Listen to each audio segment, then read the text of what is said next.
Masalahnya pemahaman, apalagi sekarang dibantu Google. Google itu kan membuat otak kita nggak mau menghafal kan sebenarnya kan. itu kan. Kita kasih solusi. Pak dosen hadir juga. Alhamdulillah. Mantap. Saya masih bingung ngapain saya di sini. Kalau bingung kita keluar kopi aja ya, Mak. Kita ngopi aja gimana? Hujan. Hari ini hujan terus banget dari pagi. Jadi gini, Pak dosen London School yang memang udah tarafnya kan internasional. Namanya juga London. Dosen banyak diminatin, favorit. Saya nggak lagi bikin Anda beban sih. Tapi beban sih saya. Pak dosen ini fenomenal 4P. Ini masih ada.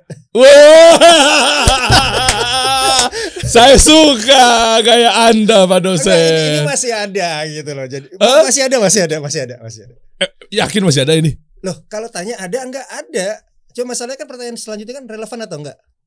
Oh, berarti udah gak relevan lagi 4P? Nanya ke saya? Iya dong. Nanya sebagai dosen yang berasaskan kurikulum dari student counselor. Kurikulum dari student counselor. Kalau kurikulum ini masih ada, oke? Oke. Kalau relevan dengan situasi, nah itu pertanyaan selanjutnya gitu. Berarti udah gak relevan lagi dong 4P. Produk, price, place, promotion. Sebentar, saya udah lupa, saya harus lihat sana dulu. Gue demen deh.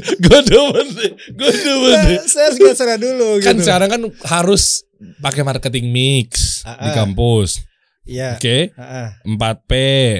Kalau mau bisnis pakai itu. Jadi konsumen dimanjakan sama produk baru, dimanjakan sama diskon, promo kan, dimanjakan sama lokasi strategis, mie gacoan di mana-mana, warung abnormal. Jadi harus betul-betul yang di perempatan jalan. Atau lagi apa? Promotion. Price. Price udah. Price promotion, iya. Iya, price-nya berarti harganya harus terjangkau. Iya. Kalau nggak pakai 4-4-nya berarti gimana dong? Masih laku nggak? Jangan jawab dulu ya. Iya udah. Jangan jawab dulu ya. Iya. Teman-teman pantengin sampai akhir. Saya pengen tahu dari berarti kan bahasa dosen kan berarti kan bisa dibilang kepintarannya udah luar biasa. Maksud saya itu akan menjadi. Ini salah manggil dosen. Gue jawab disclaimer ini salah manggil dosen. Loh bener dong. Bener, saya tahu sepak terjang Anda punya perusahaan berarti kan proven kan? Ya insya Allah. Nah, mari kita bahas ya. Yo. Satu, terus juga fenomenal gimana caranya pebisnis atau mungkin startup founder kali ya, ngebangun dari awal. Terus beliau punya materi bagus banget loh teman-teman terkait design thinking ya. Nah jadi bagaimana cara lu punya ide, abis itu lu tuang ke dalam satu deck, disusun secara rapi, operationnya gimana sampai akhirnya lu bisa dapetin funding. Nah itu ada aturan mainnya tuh. Berarti artinya teman-teman dipastikan kalau nonton yang channel ini atau di episode ini, begitu dapat ilmu dari Pak dosen Heru, berarti udah pasti fix 1000% dapat funding ya Pak? Bisa jadi kalau funding gampang. Masalah diterima sama market itu nanti lain lagi. Wah, gitu. Terus masalah nanti berhasil sukses seperti apa ya itu kan ada yang ngatur jalan rezekinya gitu. Bagus. Kan. Kita ikhtiar semaksimal mungkin. Hasil apapun itu keputusan dari Allah ya. Betul. Kita bahas dari awal dulu Pak dosen. Oke. Pak dosen dulu Anda gimana dulu awalnya? Maksudnya memang hobi di dunia pendidikan atau memang seperti apa sih, kecemplung atau memang apa nih? Saya mulai dari kerja lah, budak korporat. Asik, sebetulnya keren kan. Saya minum dulu, saya takut nih ngomongnya. Harus minum banyak. Istri deg-degan aja. Lo awas lo salah ngomong lo salah ngomong awas. Jadi ya. Saya juga dulu budak korporat sih betul. Saya budak korporat terus alhamdulillah semua perusahaan multinasional gitu kan. Wah keren. Dari lulus dari kampus terus kerja di mana Astra. Kampus mana? Sorry. Dari UGM lalu STI KPN. Udah gak usah nanya kenapa 2 kampus ya. Gak usah nanya. Masa lalu kan gak usah dibahas ya kan. Biasanya kalau larangan tuh biasanya himbauan ya. Kenapa Pak 2 kampus? Kan itu di Jogja dua-duanya kan. Satu UGM, satu STI KPN. Ya banyak hal lah. Pinter UGM negeri bro. Hah? Iya bener dong. Saya dulu gak masuk UI. Itu masih negeri. Sekarang harganya swasta loh. Gila gue ya. Itu masih negeri. Zaman saya tahun 95 itu bayar kuliah cuma 225.000 satu semester. Udah nggak ditarik macam-macam lagi. Sekarang saya nggak tahu. Dengar ya dari ponakan saya nih. dari ponakan gue sekarang nih kayaknya udah nggak segitu tuh, mungkin 1000 kali lipat kali dari itu. Gue nggak tahu lah. Serius? Hah? Negeri kan padahal negeri. Makanya saya tadi nanya negeri atau enggak nih gitu. Ini kita ngomongin UGM yang sama kan? UGM yang sama di Jogja. Di Jogja. Ya, Universitas Gajah Mungkur. Bukan. Gajah Mada. Oh, Gajah Mada. Enggak ngerti lah. Zaman saya dulu 225.000. Tapi kalau sekarang saya dengar dari ponakan-ponakan saya nih kayak gila lu sekarang bayarnya udah berapa sih segitu. Sekarang? Nggak ngerti ya exactnya berapa ya. Pokoknya udah juta-jutaan berapa gitu. Berapa masuk UGM? Wah, podcast berbahaya nih. Kenapa kita nggak nge-ban aja daripada kayak gitu? Loh, bener kita lihat cek harganya. Nanti kita sandingkan dengan London School of Public Relations. Kalau memang ternyata sama, jangan-jangan UGM swasta sekarang. Bisa jadi. Coba kita cek dulu. Kita nggak ngeklaim apa-apa ya guys. Tuh, mana ya? Gimana sih cara lihatnya biaya masuk UGM? Ini financialku ini kayaknya nih. Coba klik. Biaya kuliah UGM program sarjana. Coba lihat bawah. Sekarang tahun 2023. Iya, nah ini kan. Masih murah kok, masih murah. Ini murah kok. Uang kuliah tunggal. Kok ada layer-layer ya? Zaman saya cuma satu doang tuh, 225. Pokoknya lu bayar nggak bayar terserah gitu kan. Ini 30 juta. Hah? Oh iya, mahal ya. Iya, intinya kayak gini lah. Saya nggak mau bilang ini mahal atau enggak. Mungkin uang dulu sama sekarang sama. Intinya. Sebentar, London School dulu saya masuk 22 juta. Kalau nggak salah, maaf kalau salah ya, Bu Prita. 22 juta itu udah termasuk pound sterling atau gimana dulu? Oh, bayarnya pound sterling ya? Dulu sama pound sterling saya. Iya, cuma di bawah 30 juta sih. Kalau sekarang? Nah, intinya kayak gini lah. Kalau UGM yang sekarang ini, kalau bayar kuliahnya segini, gue udah pasti nggak akan pernah bisa kuliah. Kok gitu? Orang tua gue mesti nggak mampu untuk bayarin. Gitu. Intinya kayak gitu. Jadi terserah mau mikir. Gila kalau bayar segini, kayak ponakan gue sekarang, kan ponakan gue di UGM di sekarang gitu. Kalau bayar segitu, kayaknya gue nggak akan pernah bisa kuliah. Deh. Tapi kan memang sekarang kan pendidikan, edukasi, wajar Pak dosen sekarang udah segini karena ilmu tuh mahal. Kalau ngomongnya kayak gitu, oke lah. Iya udah, berarti nggak apa-apa. Ya memang pendidikan mahal gitu kan. Jadi mau nggak mau kalau kamu Anda pengen pendidikan yang bagus ya. Ini yang harus dikeluarkan. Jer Basuki Mawabeo kan kalau orang. Apa tuh artinya? Enggak tahu. Kalau bahasa apa sih? Tadi bahas UGM, sekarang kalau di zaman di UGM kan gue bukan orang Jawa. Oh iya salah. Kirain ini di Jogja. Bukan. Ini Maluku Tengah. Iya ya. Jer Basuki Mawabeo. Jadi kalau pengen kemuliaan yang harus ada modalnya gitu kan. Kira-kira kayak gitu lah artinya. Ini kan buat bayar seperti dosen-dosen yang seperti Anda ini justru bagus. Maksudnya dia mahal itu karena untuk membayar dosen, bayar pengajaran, bayar gedung. Ya bayar fasilitas segala macam. Jadi ya udahlah wajar lah. Ya insya Allah wajar. London School berapa sekarang? Kan Anda ngajar di situ. Tapi saya nggak ngurusin pembayaran. Yang jelas kayaknya mungkin ya jauh lebih tinggi lagi. Oke. Gitu. Lalu lanjut, akhirnya balik tadi. Yang mana nih? Yang tadi pertama kali masuk ke UGM tahu 250.000. 225.000. Kalau sebutannya itu ilmu sosial, ilmu apa ya dulu ya? Humaniora kali ya. Kalau ilmu-ilmu yang exact seperti teknik. Terus MIPA, matematika itu 250.000, lebih mahal dikit, 25.000 rupiah pada waktu itu. Tapi jangan lupa waktu itu tahun 95 nasi ayam itu harganya masih 200 rupiah. Ya, 200 rupiah. Kalau sekarang di UGM nasi ayam mungkin 20.000 gitu loh. Ya kan? Iya, karena inflasi kali ya. Terjawab lah. Itu tahun 95 berarti kan berapa tahun tuh sampai sekarang tuh? Udah 27 tahun, 28 tahun. Oke. Abis itu S2-nya gimana sih? Enggak. UGM itu habis UGM terus UGM kan di sastra ya. Di sastra yang ngerasa asal masuk aja gitu kan. Nggak tahu, akhirnya gue ngerasa dulu mungkin gue nih I'm good at number lah gitu. Kayak gue jago angka gitu loh, hitung-hitung terutama yang ada hubungan sama uang. Akhirnya nyari sekolah accounting, nyari sekolah accounting.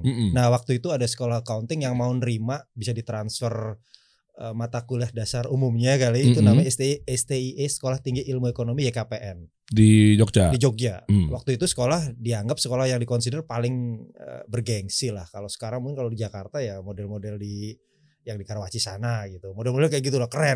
Gedungnya keren, mewah kayak mall. Anak-anak Jogja dulu bilang ini sekolah atau mall gitu, STIKPN sebutannya. Kayak UPH gitu ya. Iya. Gitu. Uang papa habis. Iya. Terus Gue daftar situ, ditransfer jadi cuman kayak ya udah bisa masuk situ. Disitulah pertama kali gue kenal sebutannya internet. Tahun berapa tuh? 9899. Telkomnet instan 080989. Belum ngerti providernya, nggak usah ngomongin provider. Intinya kita bisa browsing nih, browsing internet. Kayak waktu itu masih ada Hotmail, Rocketmail segala macam. Yahoo masih keren-kerennya itu cuma dikasih jatah setiap student 1 jam. Disitulah pertama kali kenal yang itu namanya. Terus kenal pertama kali lagi juga namanya CD-ROM. Wah, iya. Mungkin tahu lah, mungkin Anda nggak paham ya CD-ROM itu. Saya paham yang buat ngeburn kan? Bukan. CD-ROM yang itu CDR ya. CD-ROM tuh CPU-nya. Jadi CD-ROM itu ya? pokoknya kayak tahu. Kita dikasih mungkin gue juga lupa inget ya, dikasih kayak model kayak hard disk yang tipis-tipis gitu, isinya data semua. Jadi kayak misalnya buku apa yang terbaru, jurnal apa yang terbaru. Disket tapi yang gede. Emang ada ya? Ada CD-ROM gitu sebutannya. Masukinnya kemana masukinnya? Ke komputer. Nanti ke biasanya kita lihat di komputer yang ada di library. Nah kita ada di library, terus kita bisa ada jurnal baru ini ya, ada buku ini baru, dia dari situ. Ya udah itu internet ya. Udah lulus terus ke Jakarta kerja di mana namanya? Kerja di Astra. Ya sebelum sih pernah kerja lah kayak di kafe-kafe di Jogja lah. Jadi tukang sapu segala macam gitu. Serius. Udah gak usah diomongin gitu kan. Ya bayangin lulus kuliah tahun 98 pada waktu itu pas kita lagi demo-demo kayak gitu kan. Jogja yang mengandalkan dunia pariwisata abis dong. Kebetulan kenal dengan seseorang teman, yuk buka kafe gitu, kafe kopi waktu itu namanya. Starbucks belum terkenal, kita udah starting kafe kopi namanya Java Cafe. Masih ada sekarang? Alhamdulillah nggak ada. Tapi salah satu kafe yang paling lama. Jadi itu kalau pentolan Jogja, semua anak seniman Jogja pasti paham. Oh, Ceylon Seven tahu kali ya? Asalnya dari situ. Pertama kali live dari situ harusnya. Bener. Terus Jekustik. Iya. Si Pongki segala macam itu reguleran di situ lah zaman. Segidok waktu itu nggak sempat reguleran di situ, cuman Segidok tuh awal-awal emang my favorite band. Halo Mas Heru, nama sama ya? Sama. Dia punya warung di Prawiro Utama namanya Warung Heru. Jadi gue kalau kesana kemarin itu dikiranya warung gue tuh, warung Heru. Ya gitu kan. Oke. Terus udah lulus ke Astra 2 tahun di situ di Sudirman. Terus 10 tahun spend di Philips Lighting. MNC semua dari tadi tuh. Pertama kali di Philips juga kenal namanya internet, belum ada digital istilahnya. Jadi internet segala macam itu dari sales sampai marketing, markoman gitulah. Itu kenal banyak orang dari situ. Terus pindah ke AXA Insurance di sini di Kuningan City. Iya kan, multinational company juga kan? Iya alhamdulillah 2 tahun. Terus pindah ke Zurich Insurance juga 2 tahun. Anda nggak pernah mau di lokal ya Pak dosen ya? Maksudnya memang nggak level atau gimana? Apa ya?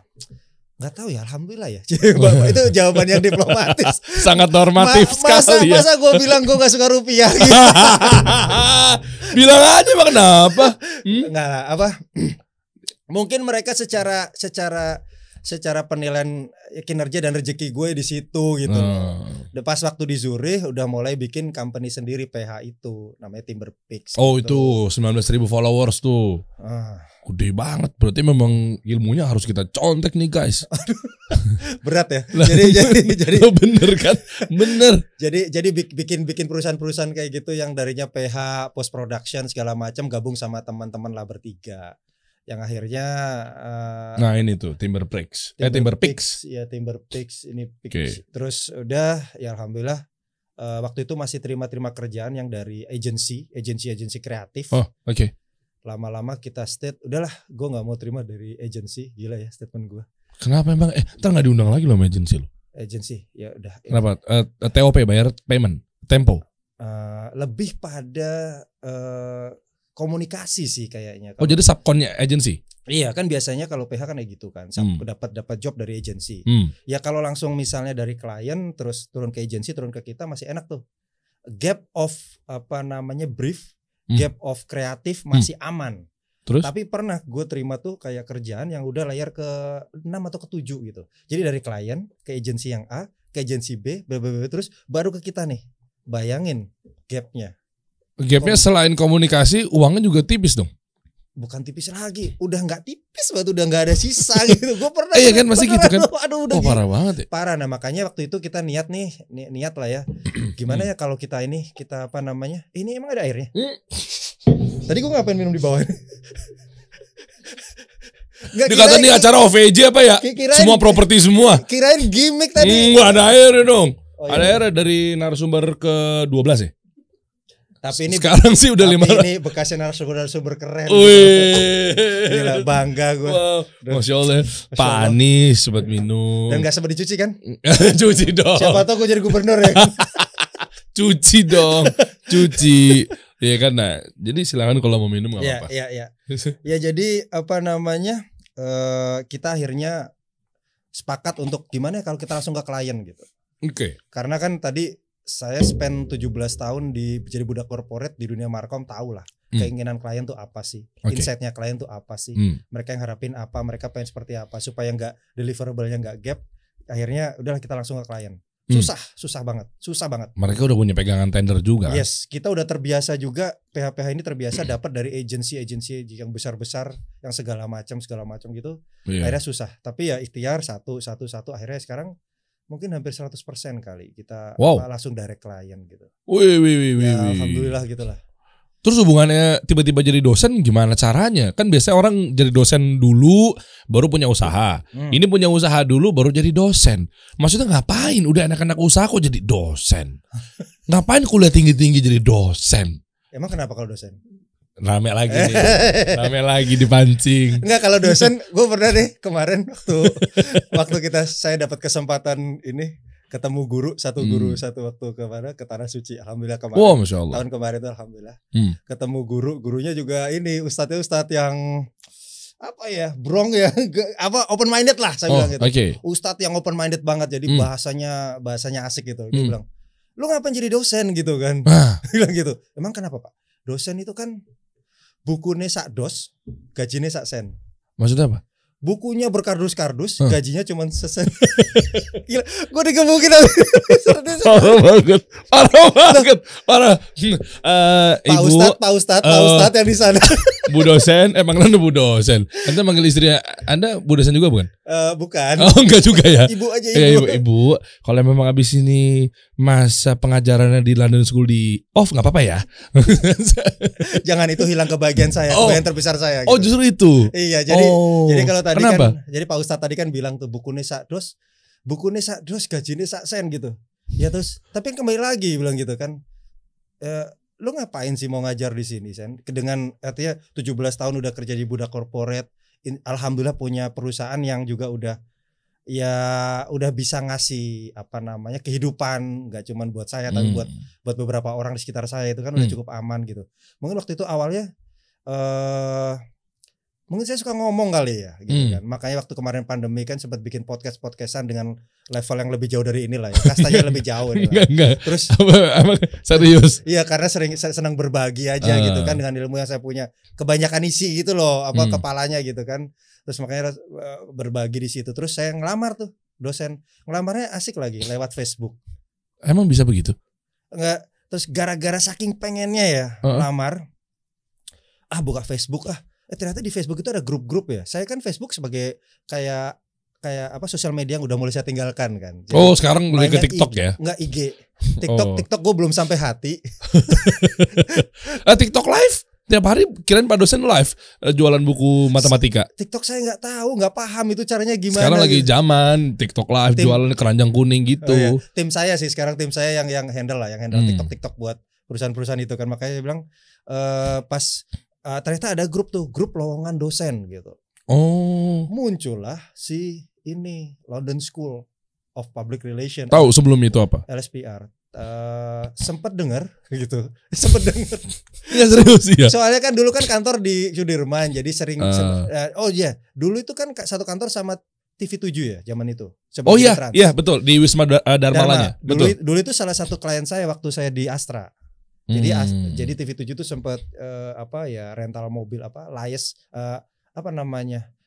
leasing, sempat leasing ke Astra. Sering ke situ saya sempat London School itu. Terus ngelamar di kontak, semua interview lewat online karena waktu itu pandemi. CV-nya juga terus itu. Ya semuanya dikirim, semuanya CV gitu kan, ditelepon sama HRD-nya. Terus saya kan niatnya jadi dosen, cuma dosen ini ya, dosen apa? Part time. Tamu. Ya tamu lah, part time karena saya tahu kesibukan saya gitu kan.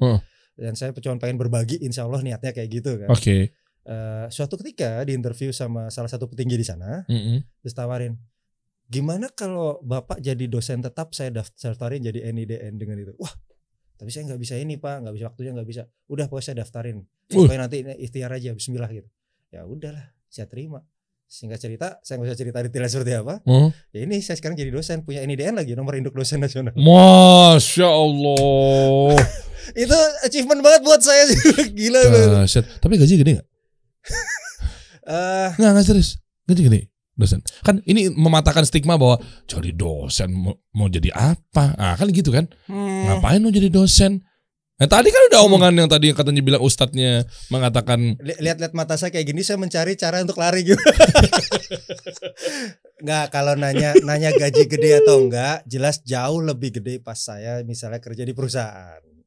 Sekarang kalau dibandingin sama perusahaan-perusahaan saya juga mungkin ya nggak bisa dibandingin lah. Sekali project saya dapat segini, tapi kalau dosen segini. Cuman parameter saya mungkin jadi kelihatan sombong nih. Nggak apa-apa. Ria gue.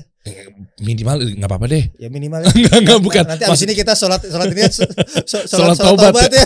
Nggak maksudnya bukan riaknya. Ria nggak boleh. Tapi kan ada satu yang dikeluarkan untuk menginspirasi teman-teman. Nah niat-niatnya kayak gitu aja. Iya kebaikan yang bisa di-share buat bukan riaknya, tapi kebaikan untuk menginspiratif yang lainnya gitu-gitu loh. Iya.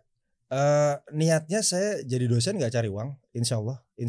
Serius? Insya Allah. Masya Allah. Karena tapi ada satu hal setelah saya kayak berapa waktu jadi dosen ya, mungkin setahun kali ya. Saya kan dari rumah ke London School tuh naik kereta. Oke. Karena dari komplek rumah saya itu depan ternyata ada stasiun. Di mana?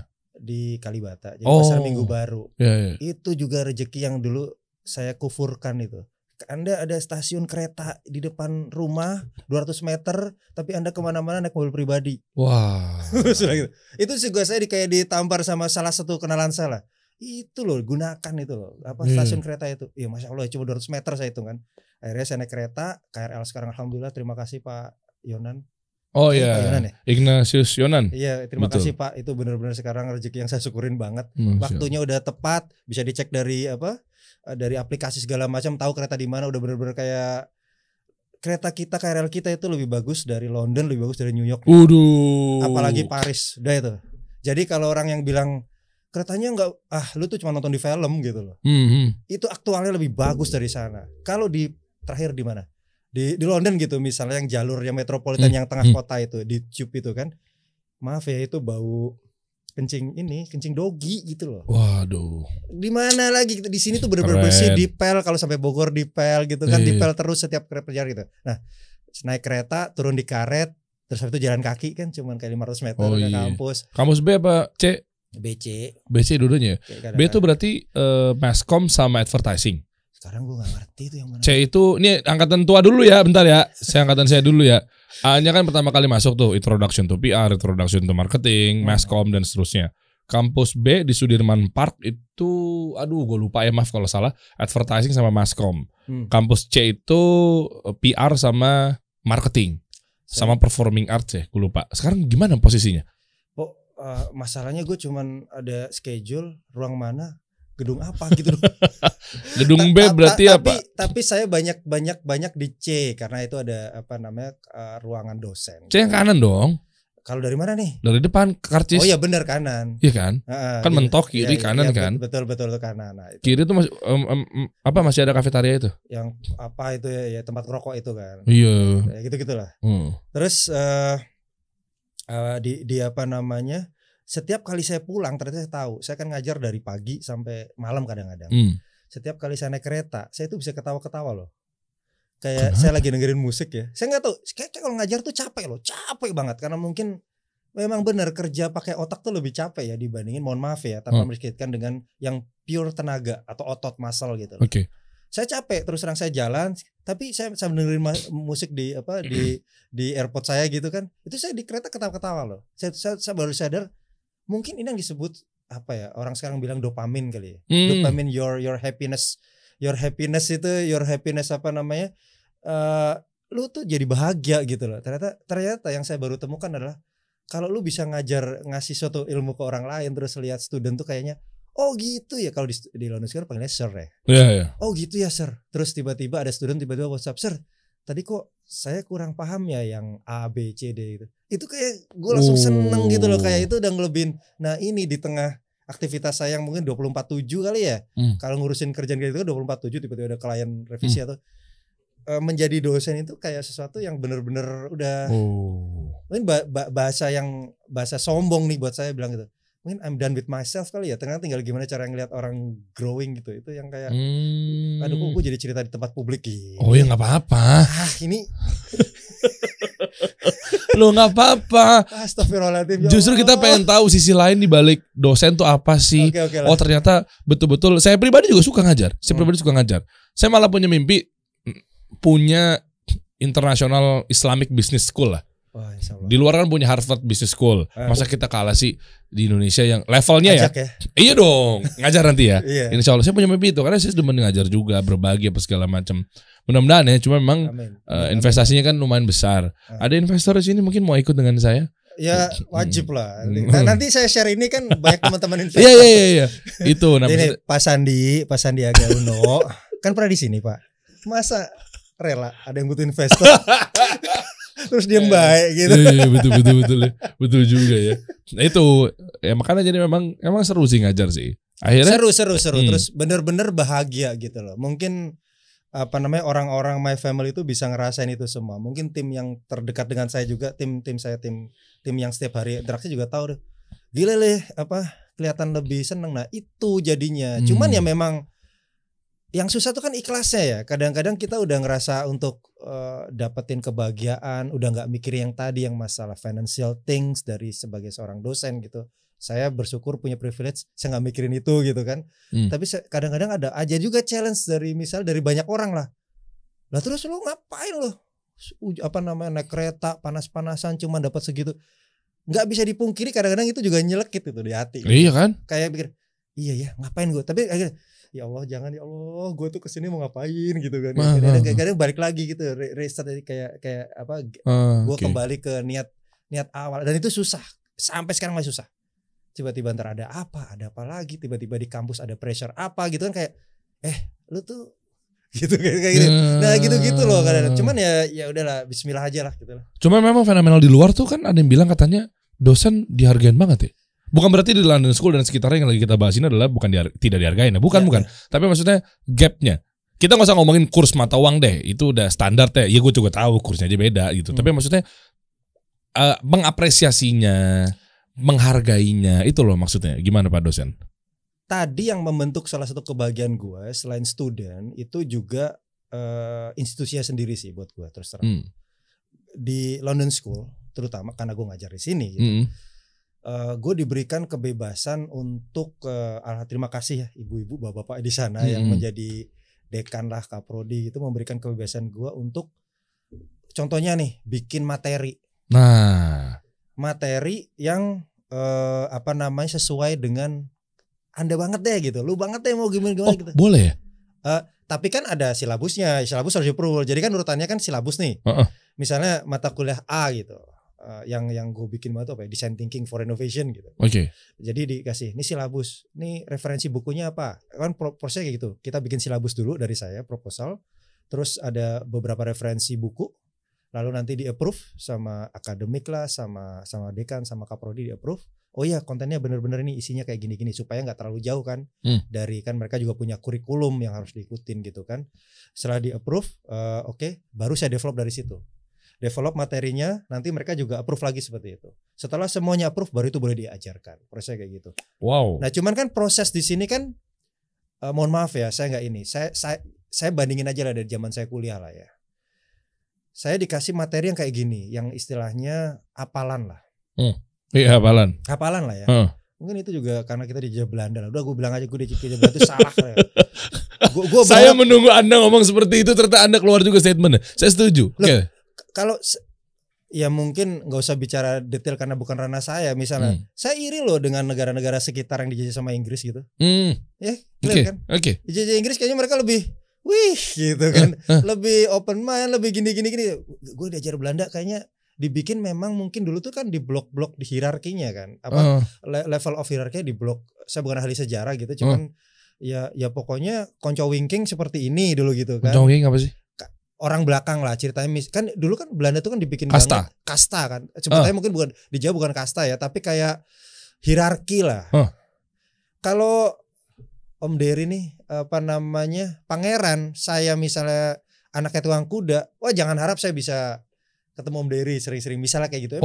Emang dibikin supaya apa? Supaya mungkin kan ada divide et impera kan kayak gitu, analisanya kan kayak gitu kan. Jadi supaya ya gue kalau udah terjadi layering gap gitu kan, kalau mau ngancurin kan gampang belah-belah gitu kan. Nah itu katanya makanya ada ini buat ambil pelajarannya aja guys. Makanya dulu saya sempat nonton film tuh Diversity ya. Shailene Woodley apa bla bla bla itu. Saya nggak sempat nonton kayaknya. Ada maksudnya dibuat kayak begitu. Kayak di kotak-kotakan, di blok-blok. Tahu ini orang-orang yang tech banget, orang-orang kaya. Ini buruh. Film baru apa sih film-film? Yang baru saya nggak tahu, saya udah nggak nonton film lagi tuh. Tapi saya nonton kayak setengah jam langsung saya ngantuk tuh. Kayak di iya, tahu kan. Nanti ada yang sawah tuh apa namanya? Petani ya? Ya gitu-gitu, ada gimana di kelompok-kelompokin gitu. Jadi supaya memang mungkin ya ceritanya mungkin supaya kalau misalnya pas Belanda punya kepentingan menjalankan kepentingannya dia, ini juga ilmu komunikasi juga kan. Anda sebagai ahli komunikasi kan Pak. Jadi kayak di blog gua hancurin aja yang A, ngomong si B itu jelek gini supaya lebih gampang kan. Kalau bersatu kan susah banget gitu kan. Nah itu dia makanya situasi kayak ya itu yang saya bener-bener kayak ngerasain buat apa ya? Ini loh, this is apa namanya? Ini cara gua untuk memberikan sesuatu, memberikan nilai gitu loh ke orang lain gitu. Nah tapi berarti kalau kayak gitu susah ya masuk ya. Misalnya kita bawa inovasi apa dari luar, sehingga kita mau ngasih tahu informasi ini tuh, ini sekarang udah ekosistemnya udah berubah loh. Ini sekarang udah perkembangan zaman loh. Sekarang udah generasinya beda loh. Sementara pemangku kepentingan tuh kan di atas kan mungkin secara ya kehormatannya. Iya asik. Ya Pak. Gue suka nih. Kan ini nanti gue besok dipanggil nih hari Senin nih. Emang itu tujuan gue? Makasih. Gak gitu Pak dosen. Iya. Tapi maksudnya gini, saya tahu Anda innovator, saya tahu. Insya Allah saya tahu Anda innovator. Saya kan juga belajar komunikasi. Saya tahu nih bahwa Anda itu siapa apa segala macam ya. Bukan cenayang ya. Tapi maksudnya di sini kelihatan bahwa ada satu terobosan yang Anda milikin bawa ke sana, sehingga pengen ngasih tahu ke mereka bahwa kayak, hello sekarang udah ada perkembangan loh. Sekarang inovasi loh. Terutama mungkin materi Anda yang tadi disebutkan mengenai design thinking for innovation bla bla bla gitu kan. Nah ini kan nggak gampang. Soalnya pernah nih jujur, saya pernah live ngisi materi seputar tadi saya ngomong di off-air kan sama Pak dosen terkait mengenai 4P dulu deh. Era sekarang udah berubah. Ini buat Anda yang masih berjualan gaya-gaya marketingnya, masih fokus pada produk, artinya ya Anda udah nggak relevan lagi nih. Susah mencapai market. Sekarang udah masuk ke era minimal customer behavior. Ya. Ya kan? 4C lah sekarang. Dimulai dari customer dulu. Gitu. Dia kayak gitu kan. Ya. Terus jadi ya mungkin waktu itu omongan saya juga kadang suka tajam juga. Jadi mohon maaf nih buat para bapak dosen yang terhormat yang di kampus masih menggunakan gaya-gaya seperti ini, mungkin Anda bisa ditinggalkan nih dan udah tidak relevan lagi ilmu Anda. Dibully abis-abisan sama para dosen seluruh Indonesia, kampus-kampus. Das DM. Tahu apa lo? Anak kemarin sore lo. Nggak mungkin lo begini. Semua tuh udah wah. Maksudnya sebentar dengar dulu. Artinya gini, kenapa sih nggak coba di blend? Ya. Dari yang sekarang masuk ke dalam ranah kurikulum kampus, di-adjust dengan situasi sekarang. Iya agak melek. Nah maksudnya itu kan gak gampang. Tadi Anda punya materi kan, tadi bilang katanya Anda bisa bikin sendiri deh, terserah deh. Ini nanti ya hari Senin Selasa, pada bully gua ngomongnya gini, lu dosen kemarin sore lu ngomong kebanyakan. Kemarin gue bilang lu pengusaha kemarin sore, tahu apa lu soal pengajaran, gue dosen. Sekarang lu dosen kemarin sore, yang antam siapa ya berarti? Enggak, tadi balik lagi gini. Jadi tadi saya bersyukur bahwa saya diberikan kesempatan seluas-luasnya untuk mendevelop materi yang sesuai dengan experience saya, meskipun itu harus dalam koridor tertentu lah kurikulum. Jadi saya gunakan materi ini adalah untuk menyampaikan apa yang saya tahu, apa yang saya mau nih gitu. Tapi kan bertentangan sama kurikulum yang dari zaman baheula, zaman Belanda sampai sekarang yang mungkin masih menggunakan marketing mix yang mungkin sudah tidak relevan lagi Pak dosen. Saya berani bilang kayak gini, kalau memang nggak relevan, terus ngapain diajarkan gitu? Masih ada kenyataannya. Ya tapi hasilnya apa? Saya kan kayak gini, saya punya tanggung jawab moral nih kan. Student yang saya ajarin, yang saya ikut kelas saya, keluar itu harus benar-benar ready. Ready dengan apa? Ready dengan situasi kerjaan sekarang, dengan dunia sekarang. Oke. Kan bisnis misalnya. Iya, saya lulus tahun awal 2000-an lah. Anda lulus tahun akhir tahun 2000-an kan. Nah, itu yakin nggak waktu ke dunia kerja bisa langsung diterima? Waktu saya jadi pegawai nih di korporasi gitu kan. Saya sering Saya sering ngecek gitu loh. Anak-anak baru yang baru masuk, gila lo IP-nya 3,99 atau 4,99. Emang IPK ada 4,99? Enggak bisa. Lebay gue. Kelebihan. Lebay. Kelewatan. IPK-nya 3999, tapi pas kerja butuh waktu lebih lama gitu loh dibandingin ada beberapa orang yang lebih anak-anak ini ternyata dia tuh ternyata cara kampusnya tuh yang beda nge-treat dia gitu. Saya nggak bisa bilang bahwa dunia pendidikan Indonesia overall seperti itu ya. Ada kampus juga loh yang bener-bener udah sadar bahwa pengajaran tuh harus seperti ini gitu. Jadi waktu mereka masuk ke dunia kerja mereka lebih siap gitu loh. Nah yang saya inginkan kayak gitu. Saya nggak mau anak-anak saya nih, saya bilang anak-anak saya, karena anak saya juga udah kuliah kan, anak saya kandung nih. Dan anak-anak saya di kampus yang jumlahnya ratusan sekarang ini yang dapat kelas saya gitu tiba-tiba IPK 4 masuk dunia kerja lu apa sih ngomong apa sih? Kita nggak belum ngomongin masalah generasi, mentality segala macam lah. Saya bilang lu ngerti apa sih? Lu kayak gini apa sih gitu. Nah, saya lebih pengen menyiapkan student saya itu lebih aware tentang kebutuhan di dunia yang real gitu loh. Bukan not only academically parameter seperti IPK atau angka. Saya nggak bilang itu salah ya. Itu IPK tetap penting buat lu lulus. Jadi terus ijazah itu penting buat ngantar Anda itu sampai ke gerbang kantor. Tapi once sudah masuk ke kantor, your karakter kan. Itu. Nah, karakter itu pembentukan itu loh yang kadang-kadang dulu yang saya ngerasa saya kurang waktu zaman saya kuliah. Ya mungkin karena gue sering bolos, ya gak ngerti juga gitu kan. Tapi kan itu yang kurang gitu loh. Makanya saya bilang student saya challenge untuk ayo kayak gini. Nah makanya materi yang saya bentuk adalah materi yang ready, yang kira-kira bisa membuka wawasan mereka. Saya pernah loh terima materi ya. Materi yang udah jadi nih. Jumlahnya 24 slide. Let's say 20 lah isinya. Oke. Kita cuman punya waktu 90 menit setiap sesi kalau on time. Ya kan? Jadi kalau on time kita harus membaca slide demi slide itu berarti satu slide punya jatah waktu 4,5 menit, 4 menit let's say. Dibaca loh, dibaca normal aja itu butuh waktu 10 menit. Belum pengertian, belum memahami. Saya punya nih cuman my personal policy lah. Setiap materi yang saya bawakan satu sesi itu nggak lebih dari 10 slide. Dikit juga ya. Iya, tapi terus gimana? Tapi saya harapkan student ini tahu bahwa bacanya kayak gini, dibaca cuma 1 menit, habis itu kita diskusi. Tahu nggak gini maksudnya apa? Saya meminta mereka tuh mengharapkan mereka ekspektasi saya itu mereka lebih paham tentang apa yang mereka pelajari, nggak cuma ngapalin. Kalau tadi bos 24 slide dibaca urut-urutan pointer gitu, lu tuh belum apal, belum tentu paham apa lagi, belum pasti enggak gitu kan. Terus lu expect apa setelah kelar 1 semester, apa yang kemarin lu pelajarin dari design thinking atau business growth segala macam, gue jamin nggak ngerti. Padahal udah buka Google juga tuh ya. Ya elah, masalahnya pemahaman, apalagi sekarang dibantu Google itu kan membuat otak kita nggak mau menghafal kan sebenarnya kan. itu kan sesuatu yang memanjakan, tapi kan nggak. Coba sekarang jalan, anak-anak sekarang apal nggak jalan? Enggak, gara-gara Google Map. Bener, gue baru udah rendah tuh daya ingatnya tuh gara-gara Google Map tuh. Kita lagi, gue serasa seumuran. Lah kan kita beda puluhan tahun. Nggak apa-apa lah, gue 27 masih. Lu kan 34 bos. Jadi gini, zaman gue dulu gak ada Google Map, jalan dari Jakarta sampai Bali kita hafal. Waktu kita misalnya jalan-jalan di mana seluruh kota Indonesia gue hafal. Karena kan gue dulu asal dari sales ngapalin jalan. Sekarang Google Map kan klik sana sini. Gue kan sering pulang ke Jogja nih. Keluar tol kan masih dari Boyolali. Iya. Boyolali sampai Jogja itu gue nggak pernah hafal jalannya loh bos.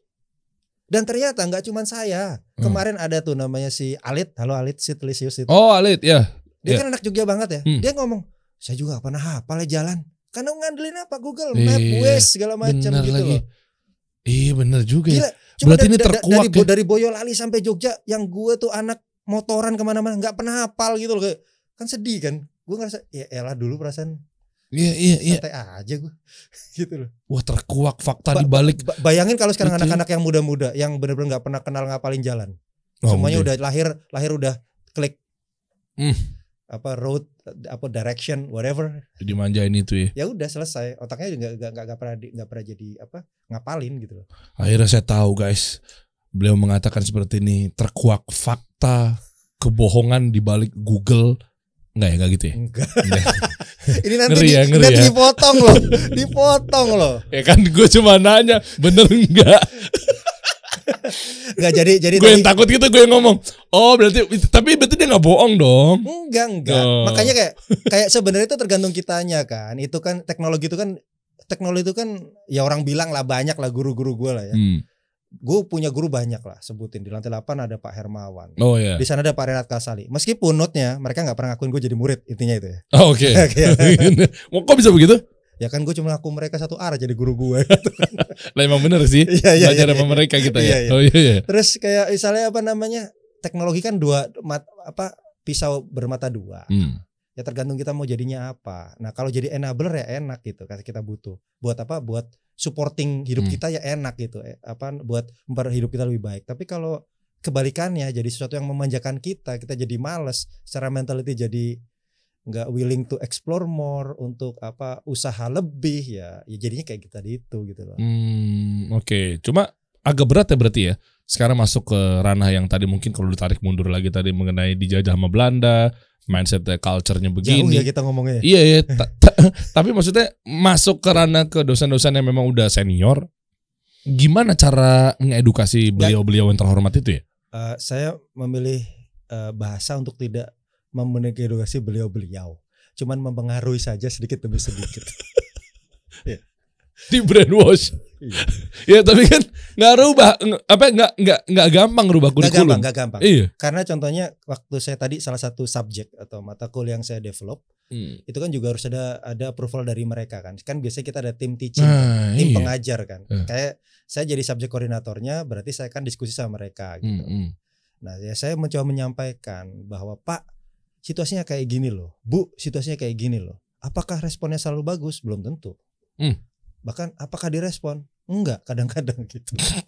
Siapa lu gitu kan. Oke. Cuma ya udah gitu, maksudnya ya no, I'm the subject coordinator. I need your approval, I need your bless untuk kayak gini. Kalau nggak ada komen ya kalau memang Anda nggak setuju, sampaikan nggak setujunya di mana gitu. Let's discuss gitu loh. Jangan cuman gue nggak setuju and then what gitu loh. Nggak kemana-mana. Ya itu yang saya menghindari gitu loh kan Pak. Jadi saya bilang kalau Anda nggak setuju dengan materi ini, ya let's discuss gitu loh. Mana yang nggak setuju dan kenapa gitu kan. Kita bisa diskusi, kan ada silabus dibaca tujuannya apa, bla bla bla bla bla gitu kan. Gimana cara mempelajari ini, ekspektasinya apa, student harus ngapain, kita harus ngapain sebagai teacher gitu kan. Nah gitu loh. Ya so far sih alhamdulillah ya mereka bisa gitu. Pelan-pelan ya. Iya, bahkan ujian nih, final exam atau mid exam ya kemarin. Terjadi diskusi panjang gitulah dengan salah dua dosen gitu kan. Saya bilang, Pak, saya nggak mau cuman ngasih ujian itu 5 poin atau 10 poin, di mana student 90 menit harus ngerjain close book, ya buku tertutup. Mereka harus ngapalin gitu. Saya nggak mau Pak, bilang gitu. Terus maunya gimana? Saya cuma mau kasih 2-3 poin aja. Ini case by case. Mereka harus mikirin tentang tentang situasi case gitu kan, case study yang itu kan harusnya S2, S3. Enggak, saya mau mulai dari S1, bahkan kalau bisa dari SMA, SMP gitu. Orang udah mulai case gitu. Ya Pak, ya Mas Menteri ya. Gitu. Jadi jadi maksudnya saya pengen mereka ada case cuman 2, terus saya bebaskan gini. Akademik nanya, "Pak, ini open book?" Yes. "Pak, ini open handphone, open open laptop, open internet?" Search yes. Engine. Whatever, gue bilang kayak gitu. Nanti di dunia kerja ya mungkin pasti ada perdebatan deh. Di dunia kerja, Anda itu kan semua fasilitas itu ada di depan mata Anda kan. Handphone di sini loh bos, handphone lu ada 3 nih, 1 iPhone, 1 Oppo, ya kan, 1 Samsung ya bos, canggih semuanya, di total lu harganya 100 juta tuh, gitu kan. Terus ada lagi nih laptop lu ada yang Mac, ada yang laptop dari kantor, biasanya Microsoft ya kan. Terus apa lagi? Belum nanya teman, call friend, segala macam. Itu semua fasilitas yang akan mensupport lu untuk dealing sama kerja. Sekarang kalau kita nutup-nutupin, udah biarin aja. Nah, saya cuma bilang sama waktu itu sama tim saya, rekan dosen saya diskusi. Pak, kalau kita biarkan dia mau ngapain aja, jungkir balik ya, suruh ngerjain case itu. Saya tahu Pak, nanti hasilnya bahwa case yang dia tulis itu sebenarnya adalah merupakan refleksi dari apa yang dia pikirkan secara independen gitu loh. Dia ngecek Google ya, oh menurut Google kayak gini nih. Kan kita bisa tahu Pak, karena sekarang ada ngecek tuh, turn it in gitu, yang ngecek ini plagiasi atau enggak gitu kan. Dia bisa cek gitu di situ gitu loh. Jadi kan kita bisa tahu ini pemikirannya si bocah atau pemikirannya si Google gitu kan. Oh, ketahuan ya. Ya ketahuan lah. Itu makanya bedanya Anda dosen sama student. Oh iya. Gitu. Tapi gini Pak dosen, kalau dibebasin di explore di Google apa segala macam, apalagi sekarang ada AI, artificial intelligence yang bernama ChatGPT, kan mereka bisa keluar semua di situ kan. Artinya ntar mahasiswa student jadi bodoh dong. Jadi terbiasa dengan semua komputer, robot. Lah malah jadi nggak maju ntar student nih. Yang Anda nilai itu adalah kayak gini. Makanya untuk jadi dosen itu bukanlah untuk jadi guru ataupun siapa. Kita kan udah punya pengalaman nih. Anda juga punya pengalaman belasan tahun di perusahaan. Anda udah punya perusahaan. Pasti Anda udah ketemu orang ribuan jutaan dong. Iya, oke. Bisa dibilang Anda punya intuisi untuk menilai karakter orang, sedikit demi banyak, sedikit demi sedikit gitu. Nah, student ini kan kuliah itu kan rata-rata masih hijau ya. Masih polanya itu masih kebaca sama kita. Nah, kita kan sebagai orang tua tuh sebenarnya tahu sebenarnya. Dari nggak usah lama-lama deh, 5 detik aja kadang-kadang. Ini gue tahu nih, ini tukang nyontek nih. Oh iya, oke. Karena learningnya kita sebelum-sebelumnya dong. Justru itu, maksud saya adalah kalau soal examnya model kayak gitu, kita sebagai dosen dituntut untuk lebih paham profiling siapa sih student Anda gitu loh. Nggak cuman ya udah besok pokoknya kumpulin. Ini salah, ini bener, dapat nilai E, A. Iya. Cuman los gitu loh, ngapain gitu loh. Maksud saya human touch-nya ini penting gitu loh. Ya saya nanti saya dibully lagi dosen junior gitu kan, hijau gitu kan. Ya udah lo harus tahu. Saya harus tahu orang per orang. Oh ini nih si Derry nih ketua kelas nggak pernah masuk karena main band gitu kan, udah kan. Mohon maaf, itu cerita saya tadi, nggak usah dibawa di sini. Dibuka di sini. Terus ini nih si ini harus kayak gini. Oke, terus gimana nih gue? Kita udah tahu profilingnya masing-masing, dituntut gitu loh. Jangan cuman hubungan dosen sama student itu jangan cuman kayak gue ngajar ya one sided gitu loh. Iya. Nah itu tuh dibenahin gimana tuh? Saya sih sebagai nggak tahu, saya bukan dosen, saya mantan student, melihat ternyata di dunia luar. Mohon maaf Pak dosen ya, kalau memang ini enggak deh, saya enggak menuju khusus ke kampus-kampus manapun, terutama mungkin London School apa enggak. Tapi ketika saya cabut, dari perkampusan yang saya pernah memakan materi di bangku kuliahan, which is saya juga di London School. Pas keluar, jujur ya Pak ya, bukan dari London School ya, ini coba secara general. Iya juga ya, gue kayaknya kurang learning kok jadinya, kok kosong ya. Kepake ilmu-ilmunya di kampus mah ada. Kita nggak bilang itu ilmunya nggak berguna, enggak. Tapi maksudnya, wow, ternyata begini ya dunia luar. Wow, ternyata begitu ya. Pas mau buka PowerPoint buat ngisi bikin deck atau presentasi atau mungkin proposal, dari mana ya mulanya ya? Ke situ lagi kan. Meskipun dulu kan kita di grup-grupin, di kelompok-kelompokin kan berenam, bikin untuk presentasi. Dulu inget banget misalnya pelajaran di marketing gitu. Ya kan, itu dia ngasih tahu, kita dibebasin untuk masuk ke swalayan-swalayan. Cari kira-kira lu mau bikin produk apa. Lu kemas, proposalnya emang ada gitu kan. Cuma mungkin kok pas keluar kenyataannya kayak bayi baru lahir gitu, kenapa tuh ya? Tahun berapa? Enggak. 2000 ya 10-an gitulah. Saya sih bersyukur bahwa saya masuk ke saya tidak mewakili London School ya. Kebetulan saya dosen di situ. Dan saya bersyukur sekali alhamdulillah bahwa sekarang London School itu benar-benar mensupport saya untuk tadi. Materi saya boleh bikin. Mantep kayak gini. Terus di London School tuh wah ntar ini ada biaya dari London School ya ke gue nih harusnya. Kenapa?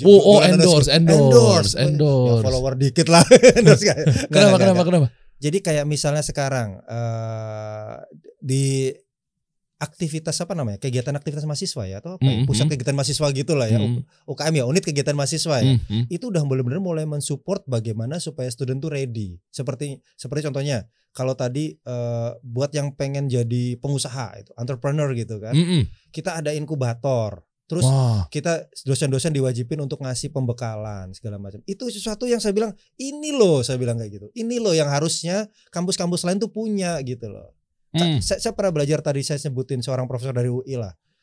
Dia bilang kan antara kampus riset versus kampus inovasi gitu. Oke. Karena dulu beliau paham sekali, beliau juga dosen di sana gitu kan, bahwa parameter keberhasilan dosen adalah misalnya cuman dari penelitian. Kalau penelitian berarti KPI-nya, penelitian berarti outputnya berupa paper kan.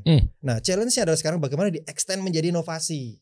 Dari paper tersebut yang sudah diteliti dengan segala macam ilmunya, risetnya, customernya segala macam di riset, di-extend menjadi inovasi. Inovasi challenge-nya di mana sih? Eksekusi. Berarti kan harus dieksekusi. Dieksekusi berarti eksekusi butuh apa? Resource, pendanaan, pegawai, segala macam dicek. Udah dapat dana. Wah, dapat pendanaan seri B gitu kan. Wah, keren gitu kan. Seri B langsung dapat tuh ya. Langsung gak lewat A deh pokoknya kan, lewat B. Terus bisa aja kan produknya akhirnya gagal di pasar tuh, bisa juga dong. Bisa lah. Iya kan? Si HBR tuh, Harvard Business Review, dia kan bilang bahwa 90% dari startup gagal itu kan. Ada dua hal katanya. Satu itu karena salah nge-tap marketnya. Oke.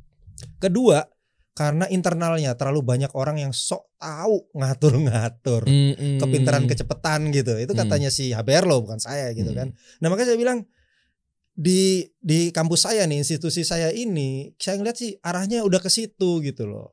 Kalau susah mempengaruhi yang udah lama, ya itu namanya proses, saya bilang kayak gitu. Saya bersyukur aja saya menjadi yang masih individu lah, oknum ini bisa mulai berubah sedikit demi sedikit tentang itu gitu loh. Waduh, ngeri. Ya, memang ini kita harapkan ya, agar pendidikan di negeri ini juga berkembang bagus, melek era sekarang. Ya kan, era sekarang karena memang udah berubah ekosistem zaman dulu sama sekarang, mungkin mohon maaf ya nggak bisa juga melulu dipakai mungkin. Ada yang masih bisa dipakai, ayo monggo. Ada yang bisa bilang kan, 4P itu kan fundamentalnya. Nggak bisa, kita harus berangkat dari 4P, marketing mix. Iya, tapi kalau ngomongin Anda menjadi pondasi, masa rumah nggak pakai atap, masa rumah nggak pengen tingkat 2 sih, masa rumah nggak mau ada rooftopnya sih, masa rumah nggak mau dikasih balkon sih. Lah kan kita berubah. Jangan dibanggakan mengenai cakar ayamnya melulu. Ini kuat loh. Ini kalau dijadiin tingkat 3 bagus loh rumahnya loh. Karena pondasinya udah kuat. Iya. Terus gimana cara jadiin tingkat 3-nya? Ya pokoknya pondasinya dulu aja sampai jatuh tuh. Ini memang tanda-tanda mungkin sesuatu yang udah, ini live nggak sih? Udah mulai yang komen nih. Komennya udah banyak. Komennya hit semua nih. Memang ini live di mana sih? EKS ya?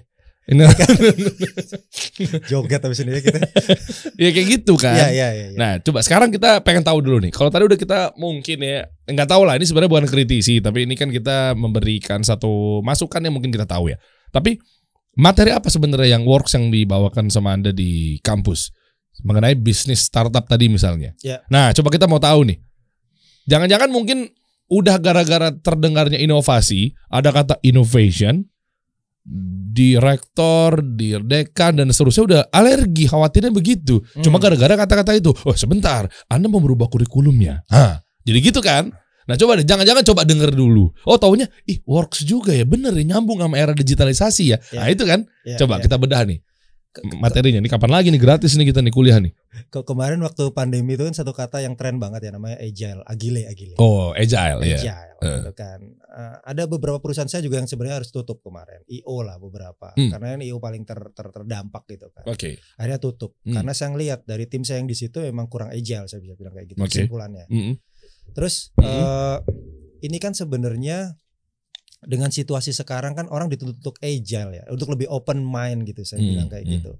Kalau tadi kembali ke sisi di mana saya mendevelop materi gitu, ya saya kan cuman ingin fokusnya ke output loh, bilang gitu loh. Jadi kalau tadi ngomongin 4P nih hubungannya nih. 4P buat saya kenapa udah gak relevan? Buat saya pribadi ya, buat pribadi nih. Dosen hijau ini. Karena 4P itu mulai dari produk. Dari insight one sided gitu loh. Oke, contoh. Kalau Anda mendingin dari produk yang Anda punya, Anda tuh kadang-kadang lupa dengerin customernya gitu loh. Kalau boleh milih antara 4P sama 4C, kalau 4C itu kan berarti mulai dari customer kan. Iya, customer, cost, communication sama channel. Iya. Ya, sebenarnya mirip-mirip kan. Cuman ubah cara berpikirnya aja. Mulai dari customer. Kita ngecek dulu nih, customer kita siapa sih, mau apa sih, apakah masih butuh ini enggak. Itu kan mungkin lebih enak dan risiko untuk kegagalannya bisa bisa diminimalisir kayak gitu kan. Makanya kalau saya pribadi saya lebih fokus ke 4, lebih prefer bukan fokus. Takutnya ntar ada yang lebih prefer ke 4C karena itu lebih pentingin mereka. Justru, gitu loh. Saya mau beda, masa saya jadi 4P. Saya mau bawa Anda biar kita berdebat. Kan gitu. Dosen biasanya 4P. Enggak sih. Oh gitu ya. Ya udah kita berdebat ya pura-pura ya. Enggak. Oke lah, udah takdir ya udahlah, ya udahlah. Takdir. Ya gue gak bisa juga balik ke situ. Bukan berarti gak ada gunanya 4P ya, tapi maksudnya berguna. Ya berguna. Maksud saya tadi itu, kata-kata agile itu terpakai di sini loh.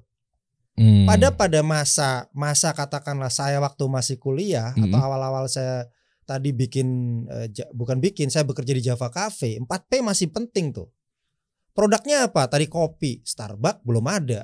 Nggak usah ngomongin yang lain-lain lah kayak kopi-kopi sekarang. Starbucks belum ada. Emang Starbucks jualan kopi sekarang? Nggak pernah jualan kopi dia. Dia nggak pernah jualan kopi, darahnya kemana itu. Terus Starbucks belum ada. Tapi itu waktu itu Java Cafe jualan berani-berani state jualan kopi. Dulu ya, dulu kan. Dulu. Terus akhirnya produk, place, tempat, strategis, Jalan Magelang nomor 166 kali ya, depannya TVRI. Wah, itu strategis. Terus produk, place, promotionnya gila-gilaan. Semua media Jogja siapa yang nggak kenal. Semua artis talent Jogja pada tahun itu tuh semua mesti bermuara di situ gitu loh. Semuanya mesti kenal lah Java Cafe. Terus tadi produk, price. Harganya kayak sesuai pasaran. Udah di setting sedemikian rupa kayak gitu-gitu. Nah, ya itu masih relevan Pak. Saya bilang lagi agile relevansi gitu loh maksud saya. Agile maksud kita mau nggak sih kalau misalnya saya kan juga berarti termasuk generasi yang tua di situ kan. Tapi saya willing tuh kalau sekarang memang sudah kurang relevan, ya kenapa kita nggak membuka pikiran kita gitu loh. Dan ternyata saya ngandelin Google nih, sorry men, generasi baru Saya googling apa ya kira-kira. Oh ternyata 4C. Setelah saya analisa, saya ada beberapa referensi buku, saya pelajarin, saya juga coba apply ke perusahaan yang saya jalanin. Ternyata ini lebih lebih relevan loh gitu. Jangan. Sekarang kan masalahnya mau nggak sih gue nih misalnya sebagai pengusaha-pengusaha tua ini untuk adapt ke situ. Kalau enggak ya sudah nggak apa-apa, bilang gitu. Nggak apa-apa. Kalau Anda yakin produk gue tuh udah paling juara, belum ada yang punya, gitu, inovatif segala macam dan ternyata laku, gue bisa menghasilkan sebulan berapa puluh miliar, ya sudah. Ya udah gitu ya. Ya itu kersane Gusti Allah gitu. Udah rezekinya di situ gitu loh. Iya benar. Oh Masya Allah ya. Iya sebenarnya kalau dari versi saya pribadi adalah selain tadi yang disebutin sama Pak dosen luar biasa, malah saya nggak kepikir tuh. Bener. Nah kalau dari my opinion tuh gini. Kan kita kan kadang fokusnya pada produk, sehingga yang digaungkan adalah produk enak, produknya murah, produknya paling ini begitu kan. Nah fokus sama produk. Nah bahayanya ketika kita ngomong pakai bahasa awam dulu deh, nggak usah ke teknis dulu ya. Kadang kalau teknis mereka biasanya mental lagi tuh. Ya, biasanya gitu kan. Ya kalau baru-baru hijrah dikasih dalil haram. Mental kan. Jadi ustadz saya ngajarin saya jangan masuk pakai itu. Pelan-pelan, adab dulu, akhlak dulu. Jangan dikit-dikit. Biar mereka melihat. Jangan dikit-dikit. Wah, ente begini kan begitu. Nah, maksudnya kita main awam dulu deh. Tapi jenggot mantap. Nggak usah dipancing di situ. Nggak usah dipancing. Oke, siap. Lama-lama gue keluarin di kata bid'ah nih. Terus. Oke ya, jadi gitu. Pakai bahasa awam dulu deh. Iya, bahasa manusia. Iya, awamnya gini. Sehari-hari. Iya. Kenapa sih bukan berarti kita nggak jualan fokus sama produknya? Kenapa sih gitu kan? Kenapa jangan produk yang diangkat? Bahayanya ketika kalau harga pada naik ya. Mereka kan jadinya kan kejar-kejaran. Betul. Biasanya price kita udah 15.000 jualan kopi. Gara-gara jualan produknya kita fokusnya produk, kopi ya 15.000, harga naik. Misalnya, tiba-tiba bahan baku jadi naik dong, ya kan? Bahan bakunya, kopinya, segala macam.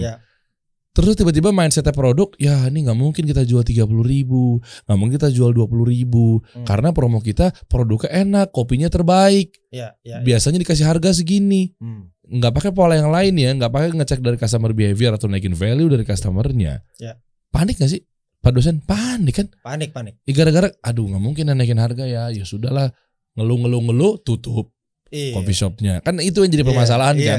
Tapi ketika coba belajar berangkat dari customer tuh ada loh customer yang behaviornya naikin gengsi, customer yang behaviornya naikin status, customer yang behaviornya pengen kelihatan lo jadi pengusaha sukses, pengen kelihatan lo bawa klien jadinya ke tempat yang mewah. Sehingga project lo jebol. Kan kalau gitu kan mungkin gayanya udah nggak jualan produk lagi ya. Tapi Starbucks mungkin gayanya foto produknya udah mulai depan-depanan sama kayak orang pakai jas, bawa klien. Rolex tuh udah nggak jualan jam gue tepat waktu ya, lah semua jam kan sama ya tepat waktu ya. Kadang Rolex mati juga selama Rolex juga kan berfungsi. Nah, jadi, tapi kan melaksanakan fungsinya Rolex itu. Tapi gaya posternya bukan lagi bilang bahwa Rolex tepat waktu, bukan begitu. Tapi orang pakai jas, pegang koper, gayanya begini. Oh, ternyata Rolex itu pengusaha sukses. Harley juga gitu. Ini knalpot dari Siliwangi ya. Kan nggak begitu kan? Kan. Screaming Eagle gitu. Katanya loh ya. Kan gue baca-baca. Iya, cuma mungkin lebih kayak look freedom, kebebasan. Kan ketika harga bahan baku naik, lu ngangkatnya udah dengan foto gaya pakai pengusaha. Yang beli berarti kan ketika lu jual harga mahal, ini worth it nih harganya segini. Itu aja sih Pak dosen, mungkin pesan yang mau bisa saya bawa ke dosen yang pernah bully saya. Jangan lihat dari angle-angle yang emang siapa? Nggak usah disebutin. Oke, fokus yuk.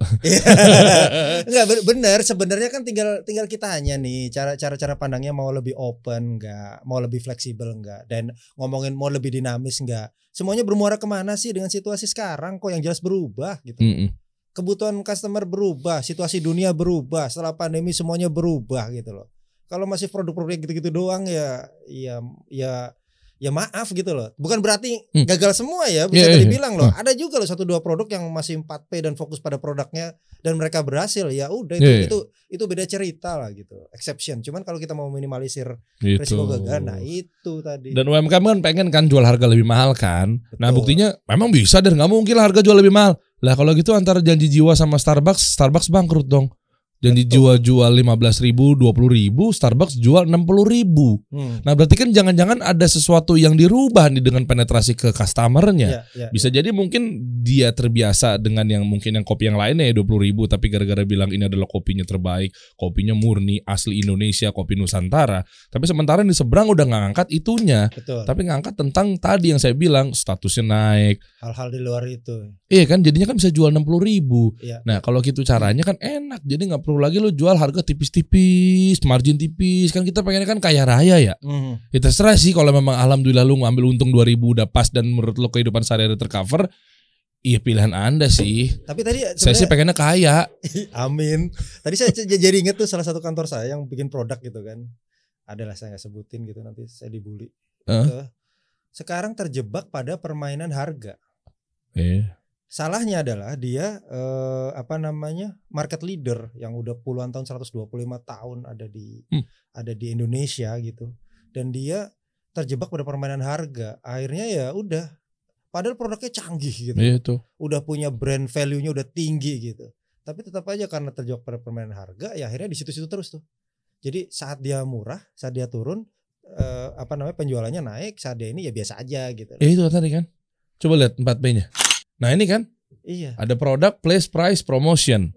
Ketika tadi apa, Pak dosen? Ketika ada support lah katakanlah, harga turun, promosi, baru nyamperin kan? Baru nyamperin. Masalahnya kalau produk baru, gue udah nggak ngomong lah ya. Mungkin strategi itu butuh dilakukan. Cuman kalau produk-produk yang udah stabil, yang sebenarnya brand value-nya udah tinggi, 120 tahun loh lebih. Iya kan tetap mengandalkan itu. Gimana coba? Nah itu kan. Berarti PR-nya kan giliran dikasih harga tinggi kan nggak mau kan? Nggak mau. Giliran dikasih harga rendah mereka mau. Lah, kalau memang Anda masih nggak mau sih jual harga lebih di atas rata-rata, ya mau lah Der. Lah makanya jangan fokusnya kepada si produknya best, lampu terbaik nomor 1. Saya nggak ngomong lampu loh.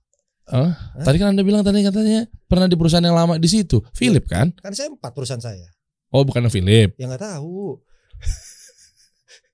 Iya. Oke, terus lanjut. Iya kan? Gue dibully loh, CEO-nya sekarang tuh teman baik gue, temen dari bener-bener nol loh. Enggak, cuma sekedar masukan lah. Coba lebih open mind kali ya. Kalau misalnya kita terjebak pada itu, soalnya banyak hal yang lebih bisa ditonjolkan kan, lebih bisa dijual kan, instead of produk dan harga segala macam kayak gitu. Gaya komunikasinya berarti ya Pak dosen kali ya. Di posternya kan selama ini mungkin bilang, nih kemarin saya nih gimana sih Der? Coba teknisnya dong Der. Dari tadi lu ngomongin banding-bandingin produk sama customer. Nih contoh konkretnya. Saya di Cibubur. Anak Cibubur tahu nih, di perempatan Plaza Cibubur. Kiri Keranggan, lurus ke Cilengsi, kanan ke Tapos Depok. Sini ke Cibubur Junction atau Transmart. Di perempatan itu yang menentukan yang pertama adalah Cibubur ternyata memiliki 4 wilayah. Nggak penting sih, cuma FYI aja. Ternyata Cibubur punya kota Bekasi. Gua nggak paham juga. Terus. Punya kota Bekasi, punya Bogor, punya Depok, punya Jakarta Timur. Anyway, di perempatan itu ternyata ada billboard gede banget, Polygon. Yang terbiasa gara-gara mungkin harga pasaran sepeda itu let's say misalnya 5 juta. Ya koreksi kalau salah, ini misal doang 5 juta. Artinya kalau dia turunin jadi 4 juta, customer rame. Margin lo tipis. Ketika lo jual 10 juta, lo deg-degan. Kenapa harus jualannya 10 juta? Teriak semua kan konsumen. Sementara Polygon udah pinter. Yang disikat bukan customernya. Yang disikat bukan produknya. Mungkin kalau fokus pada produk jangan berkutat pada jualan 5 juta, dia akan bilang Polygon, sepeda terbaik nomor 1. Polygon, since 1974. Polygon, good sepeda lah apalah gitu, iya kan?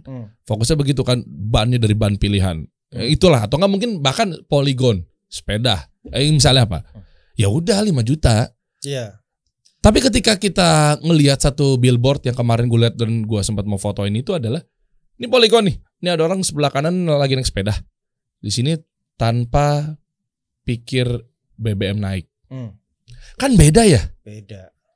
Keresahan customer ketika dibilang nggak perlu mikir BBM naik, intinya kurang lebih seperti itu.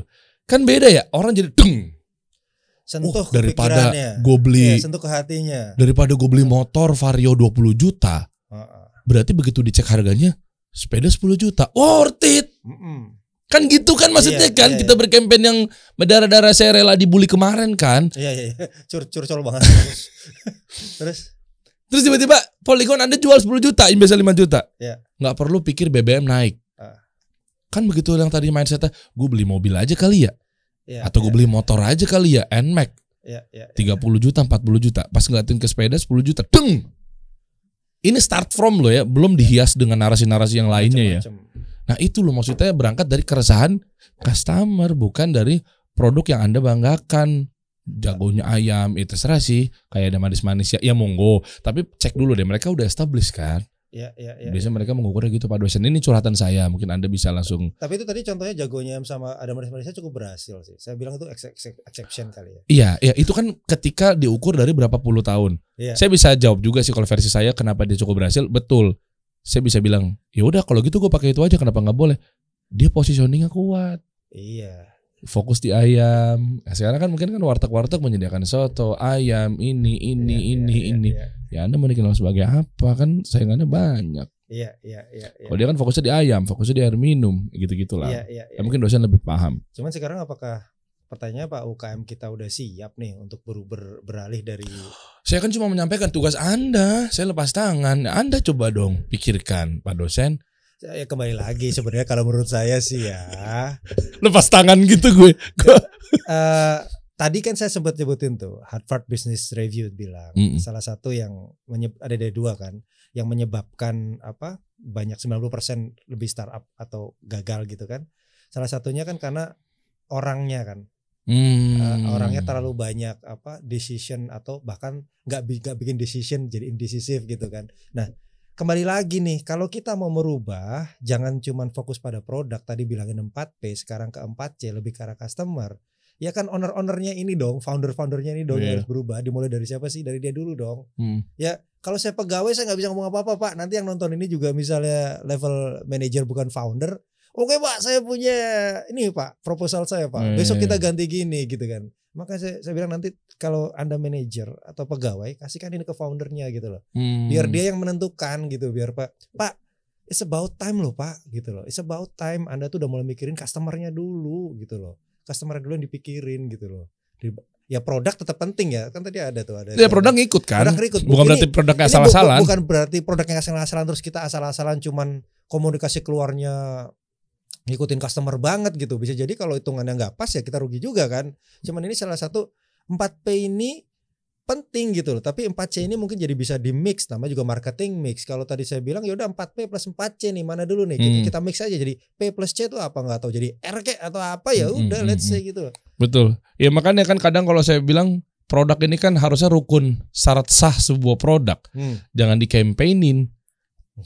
Empek-empek asli ikan tenggiri. Iya memang. Empek-empek ikannya ikan terbaik. Emang lu mau kasih ikan mati, ikan busuk? Iya. Kan gitu kan, ikan bangke lu mau kasih. Iya kan, nggak mungkin juga lu ngomong, please lu beli nasi goreng gue dong. Nasi goreng gue sumpah nggak enak. Kan nggak mungkin ya. Maksudnya kan itu adalah sebuah rukun. Nah yang jadi celakanya para UMKM itu maksa untuk jadi sebuah campaign marketing. Sebentar, posisinya. Posisi kamera ini. Betul. Oke. Ini nih, London School harusnya belakang nih. Asik. London School of Public Relation. Iya, Bu Prita. Ini butuh investor. Terus oke. Terus gimana cara bikin deck, Pak dosen? Gimana? Bikin deck untuk bisnis startup apa segala macam? Iya, tadi ada satu mata kuliah yang saya ngajar yang sebenarnya saya senang, itu namanya design thinking for innovation. Nah, ini apa nih? Apalagi nih? Jadi gini. Pengalaman saya juga pas di kantor. Saya kan punya tim banyak gitu. Misalnya pas saya kerja di kantor sana, saya tanya, siapa yang punya ide ini gitu kan? Kebiasaan Indonesia gini. Kalau ditanya gitu nggak ada yang jawab. Misalnya nih, misalnya di kelas dikumpulin 100 pegawai. Siapa yang punya ide ini? Ini biasanya nggak jawab tuh orang kita atau orang timur tuh. Mungkin sekarang udah mulai berubah ya. Budaya ya. Iya. Tetapi giliran nih misalnya kita lagi diem-dieman gitu, banyak yang komen tuh. Harusnya kan itu kayak gini, harusnya kan itu kayak gini. Ini loh idenya. Tapi mereka lebih seneng no name tuh dari belakang. Asal bacot lah ceritanya. Netizen. Iya gitu modelnya kan, asal ngomong. Tapi kalian ditempatkan pada sesuatu yang lebih terstruktur, lebih formal. Coba Anda ide apa? Biasanya kayak gitu udah semakin mengerucut tuh. Lebih mengkeret tuh orangnya pada hilang. Nah, design thinking for innovation tuh sebenarnya ngajarin ini gitu loh. Pada zaman saya kuliah, istilah design thinking itu nggak ada. Nggak ada saya pikir. Tapi mungkin udah diajarkan dari mungkin namanya apa ya, pencarian ide gitu. Saya nggak tahu lah ya gitu. Tapi sekarang saya selalu menekankan ke siapa waktu pertama tim teaching saya, terus bos-bos saya di situ itu kan, kaprodi saya, dengan saya pengen ngajarin ini supaya apa? Ide-ide liar yang selalu nongol nih di tim kita. Saya yakin anak-anak saya ketemu punya ide liar itu lebih diformalize. Kalau udah diformalize mereka lebih bertanggung jawab untuk menjalankannya gitu loh. Jangan asal ngomong gitu maksud saya. Nah, itu kan jadi bentuknya nanti jadi culture ya. Kalau udah jadi habit, kebiasaan, saya punya ide nih bos. Oke, taruh sana. Tulis. Saya punya ide ini, tulis. Gimana cara jalaninnya gitu kan. Nah, saya tuh pengen bahasanya sih bahasa keren ya. Culture to innovate gitu loh. Apa kayak budaya untuk berinovasi gitu loh. Ini orang kita tuh yang masih jarang gitu loh saya bilang. Saya bilang mungkin secara nggak usah bilangin Jakarta lah ya. Jakarta mungkin dengan segala infrastruktur facility, dengan kesadaran orang-orang perusahaan-perusahaan yang mau support kayak banyak yang inkubasi segala macam atau innovation day itu banyak gitu. Tapi kalau kita kan ngomongin Indonesia ini gitu loh. Gimana sih culture to innovate itu menjadi sesuatu yang ya culture gitu, yang udah budaya gitu. Budaya kita tuh pokoknya saya pengen ini ngelihat sesuatu yang ada isu masalah kan, culture inovasi kan harus berasal dari isu ya, masalah itu. Saya ada masalah ini nih. Saya pengen benahi deh gimana gitu. Kayak gini dulu gitu loh. Dan next stepnya nanti nih mungkin ya. Kalau orang udah berinovasi, inovasi kan kayaknya bahasa kerennya 5-10 tahun ini ya. Kayak semua kantor juga terbebani untuk berinovasi, inovatif, kreatif gitu kan, kayak lo harus kreatif, lo harus inovatif gitu. Tapi padahal mereka juga nggak, kadang-kadang nggak bisa nempatinnya gitu loh. Berarti salah siapa? Salah Dokter Indrawan Nugroho berarti. Salah satpam Pak. Karena kenapa pas di depan dia nggak nanya KTP. Tapi ya Dr. Indra Nugroho kan bagus. Itu salah satu guru saya nggak jadi murid nih. Justru bercandanya tuh bantu beliau kita. Iya. Beliau udah gaungkan, udah mantik ke nyenggol-nyenggol ke Pak dosen. Saya enggak lah, saya mah penonton aja, penikmat aja lah ya. Saya mah nge-host aja. Ya kan, jadi bantu Pak dosen Dr. Indra Nugroho udah nyenggol Anda gitu kan. Maksudnya bagus, ini sekarang lagi dijalankan programnya gitu, Masya Allah. Ya jadi program itu bagus. Tapi kan challenge selanjutnya adalah, karena lagi-lagi tadi saya sempat kerja loh di kantor yang lama itu. Di sana itu ada kayak setiap tahun tuh kayak lebaran ya, ada innovation week lah gitu lah. Jadi semua pegawai wajib boleh berhak untuk mengasih satu ide tertentu gitu. Ini idenya buat kemajuan perusahaan gitu kan. Keren. Kayak lebaran kita kalau di sana dulu itu kan. Ya tapi dari misalnya 10 atau 100 ide yang masuk kan jadi tanggung jawabnya kantor nih untuk bagaimana memfasilitasi ini supaya jalan kan. Iya. Nah saya lihat tahun demi tahun lupa gitu loh. Jadi akhirnya cuman kayak kompetisi aja, siapa yang menang gue dapat hadiah and then that's it gitu loh. Nah challenge-nya kan saya bagaimana menjalankan ini gitu loh. Jadi kayak inovasi, kayak creativity itu kan sesuatu yang digaung-gaungkan, tapi ini udah beneran jadi culture enggak? Culture tuh kesini loh ya bos. Bukan cuman culture untuk tagline atau semboyan yang kayak oke, kita adalah perusahaan paling inovatif. Ya kayak apa bedanya sama Orde Baru? Kalau dulu kan lihat enggak? Lu udah lahir belum sih bros? Udah. Baik, perusahaan-perusahaan yang BUMN atau plat merah itu zaman Orde Baru itu selalu gini nih. Kalau pas hari-hari hari kemerdekaan, mesti semuanya satu kalau di bannernya. Selalu ada kata dengan. Emang iya ya, lupa lagi. Dengan semangat ini. Coba cek, nanti googling aja. Semua dengan semangat ini. Dengan semangat ini. Gua akan tanya ya, siapa yang nulis? Paham nggak itu apa gitu? Kenapa dengan ya narasinya? Dari istilah copywriting gimana? Ya dengan semangat itu kan seolah-olah gue ikut partisipasi dalam misalnya semangat. Bagus dong berarti Orde Baru. Dengan semangat bagus. Kan gue anak Orde Baru. Dengan semangat Hari Kartini kita menyambut ini. Tapi ini apa sih? Jadi jatuhnya kayak normative statement gitu ya. Orang nggak paham, nggak mendarah daging. Nah di mata kuliah tadi, gue lupa mata kuliah yang mana, ada cara membuat visi perusahaan. Wah, itu dianggap enteng tapi sebenarnya itu bahaya loh kalau salah langkah tuh. Betul. Iya kan? Karena banyak juga perusahaan startup yang sekarang amat sangat berhasil dapat pendanaan dari luar negeri dari sana sini. Dicek visinya itu ancur-ancuran. Ini poinnya. Padahal kalau gue selalu bilang gini, kalau Anda sebagai founder meng-create visi, pastikan bahwa sampai dengan sampai dengan level terbawah pun di perusahaan Anda itu paham ngapain. Mau ngapain yang terbentuk dalam misi gitu misalnya.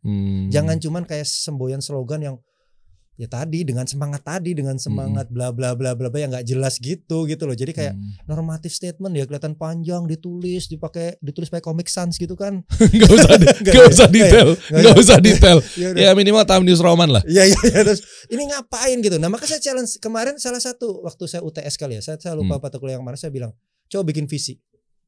Banyak yang gagal. Kalau Anda punya perusahaan ini, bikin visinya apa? Saya kasih contoh nih. Ini perusahaan A ya, perusahaan kopi. Habis lihat pendanaan gila tuh, perusahaan pendanaan gila. Silakan tebak gitu kan. Iya. Kan saya nggak bilang kopi ngangenin. Ya enggak. Bener kan? Orang kita nggak ada hubungan apa-apa, ngapain saya kangen gitu kan. Iya. Terus maksudnya kayak apa namanya? Ini visinya kayak gini. Apa ya maksud saya bilang gitu? Apa ya visinya? Kopi ngangenin itu? Enggak, kasih solusi kopinya. Kopi ngangenin emang salahnya di mana sih? Ya nggak salah, cuman beda-beda. Kadang-kadang kan kopi itu kopi ngangenin atau kopi apa sih? Bukan kali. Iya udah, terus saya kopi ya itu. Ya ada pendanaan tuh, pendanaan. Coba cek, saya kasih contoh itu sebagai buat student saya case-nya. Coba nih, menurut Anda visinya ini mohon maaf, udah tepat atau belum? Taunya? Ya saya lempar ke student kan, jawaban student macam-macam, udah tepat, belum tepat ya udah. Okay. Mayoritas? Bingung. In between. Karena apa? Mereka terpengaruh bahwa kopi itu sudah dapat pendanaan, jadi berhasil dianggapnya. Jadi orang udah silau dulu gitu loh. Kan kalau udah ngeliat kayak tadi saya waktu mau datang ke sini kan, gila gue baca, wah ini hostnya kayak gini nih, tamunya kayak gini nih. Gue udah silau dulu gitu, ngapain ke sini gitu. Gue tadi kan udah bilang, perspektif ya. Perspektif udah terbentuk dalam mindset mereka bahwa ini ini kopi pasti bagus loh. Coba lu cek lagi. Mungkin siapa tahu lu udah pendanaan karena beruntung aja, nggak tahu juga kan. Satu itu, dan kedua mungkin dia pakai narasi-narasi yang kuat kali ya. Iya. Kayak tadi. Narasi kuat atau zikirnya kuat sih, nggak ngerti kan. Emang iya Muslim ya? Nanya. Enggak, gue nggak ngerti. Nggak kan gue belum ngerti. Iya. Habis itu ya siapa tahu dia mungkin jualan, bukan pakai jualan produk, jualan ininya. Presentasinya. Proposal. Iya, proposal siapa tuh bukan produk. Nanti kayak JD.com dong, JDID. Oh iya. JDID. Bukan ID ya, ide. Jadi nanti gue kaget baca di Twitter ya. Twitternya bilang gitu. Gila nih CEO gue rata-rata cuman jago PowerPoint. Terus gue nge-tweet kan, gue quote tweet dia bilang ini. Bukannya emang kebanyakan di Indonesia juga kayak gitu. Mereka silau dengan orang yang jago bikin PowerPoint atau orang yang mohon maaf nih asal bule bisa bahasa Inggris. Ya iyalah orang bule Pak, mereka bahasa Inggrisnya pasti pinter lah gitu kan. Jangan kenapa lu silau dengan CEO harus orang bule gitu kan. Maksudnya kalau kita tes kan ya harus fair dong gitu kan. Makanya saya bilang asal bikin PowerPoint lu baru-baru sekarang lu nyadar, gue bilang kayak gitu kan. Nah, bos, gue tuh jago bikin PowerPoint lo ya. Gue ingat waktu karena gue nih tahun pertama kali gue kerja tahun 2002 di Astra, PowerPoint gue diajarin sama anak buah gue nggak tahu PowerPoint tentang apa. Tapi sekarang gue bisa dibilang dengan beriringnya waktu, gue jago loh. Maksud gue bisa milih ini kata-kata yang harus dijual, ini kata-kata yang harus di highlight, ini harus kata-kata disimpan, ini harus kapan diomongin. Terus kita ceritakan narasi nih kalau kita presentasi ke klien kan. Gini, ini kata-kata yang harus di keep, kita pelajari profilnya dulu sih calon kliennya, decision maker seperti apa kita pelajari gitu kan. Nah, gue jago loh, gue bilang. Bagus dong, jago PowerPoint kan berarti kan yang berita beredar tentang CEO-nya jadi ID itu jago PowerPoint ya. Berarti kan loh sekarang ini susah loh bikin PowerPoint untuk mempercayakan investor atau angel investor atau venture capital untuk naruh dana sekian miliar. Makanya jangan memandang secara parsial dong kalau saya. PowerPoint akan melakukan tugasnya kapan? Saat presentasi. Ya dong. Iya. Terus setelah presentasi udah danain, ada tugas lainnya kan, operation nih. Bagaimana memaintain operation, memanage operation di dalamnya, memanage sebuah perusahaan. Nah, berarti bukan salah dia jago hanya PowerPoint-nya doang dong. Ini masalah CEO, bukan PowerPoint manager. Kalau CEO, setahu gue nih, nanti kita tanya nih sama HR. CEO itu kan namanya bos di atas tuh, itu kan harus memarahi gini semuanya, jangan cuma mungkin ya. Itu kan tadi bahasa harafiahnya si bosnya, si foundernya JD ya. Jadi mungkin bahasanya dia harusnya gini, apa namanya? Ya lu kan CEO, jangan cuma pintar presentasi, tapi pintar kerja dong, intinya kayak gitu kali. Nah itu masuk. Jadi cuma langsung tiba-tiba jago PowerPoint. Jago PowerPoint bagus, buktinya dia meyakinkan venture capital buat nurunin ratusan miliar. Bukan cuma venture capital doang. Tapi buktinya dia meyakinkan foundernya supaya diterima pas rekrutmen. Ayo, gue nanya, waktu itu kalau gue nggak pakai PowerPoint, gue nggak jago, gue diterima nggak kalau gue jadi CEO? Ayo, diterima gak gue? Enggak kan? Ini kan masalah kayak semuanya kan, kayak pakaian yang gue ini, kayak gue harus apa kan, kayak itu kan suatu kesatuan yang nggak bisa disilapkan, asik bahasa gue. Iya, saya baru melek loh, saya nggak ngerti makanya saya nanya. Saya betul-betul. Gue lama-lama curiga nih, mancing-mancing doang nih. Ini bahaya nih. Makasih ya udah menuangkan keresahan saya tanpa harus menggunakan mulut saya. Ini sebenarnya ngundang gue kan pengen curhat tadi ya. dulu emang sering dibully waktu di kampus. Coba kita lihat dong usaha brand-brand yang udah dibikin sama Pak dosen nih. Coba kita lihat deh. Tuh ini kan bukti bahwa ternyata Bapak Ibu para dosen yang terhormat, ya kan, saya coba mau rekomendasikan Pak Heru adalah guru yang smart, Pak Heru guru yang pintar, mohonlah dinaikkan gajinya. Karena terbukti dari beliau. Bos, gue cukup bahagia loh bos. Gue udah alhamdulillah bahagia banget. Bukan maksudnya kan, bukan justru jangan Bu Prita aja kan. Gini Bu Prita, ini kompor. Saya main baik sama anak ibu, saya dekat sama Gina, saya main sama Gina Kemal. Lo benar. Iya. Maksudnya itulah, jadi beliau saya sangat rekomendasi. Nanti saya coba WhatsApp Gina juga ya. Gin nggak mau invest Gin. Oke. Coba ya. Tuh, jadi ternyata beliau selain dosen juga aktif juga di apa nih? Pakai helm proyek tuh berarti apa? Iya, kita kan spesial bikin ini sekarang, company profile buat PH ini ya? PH, mining industry lebih banyaknya.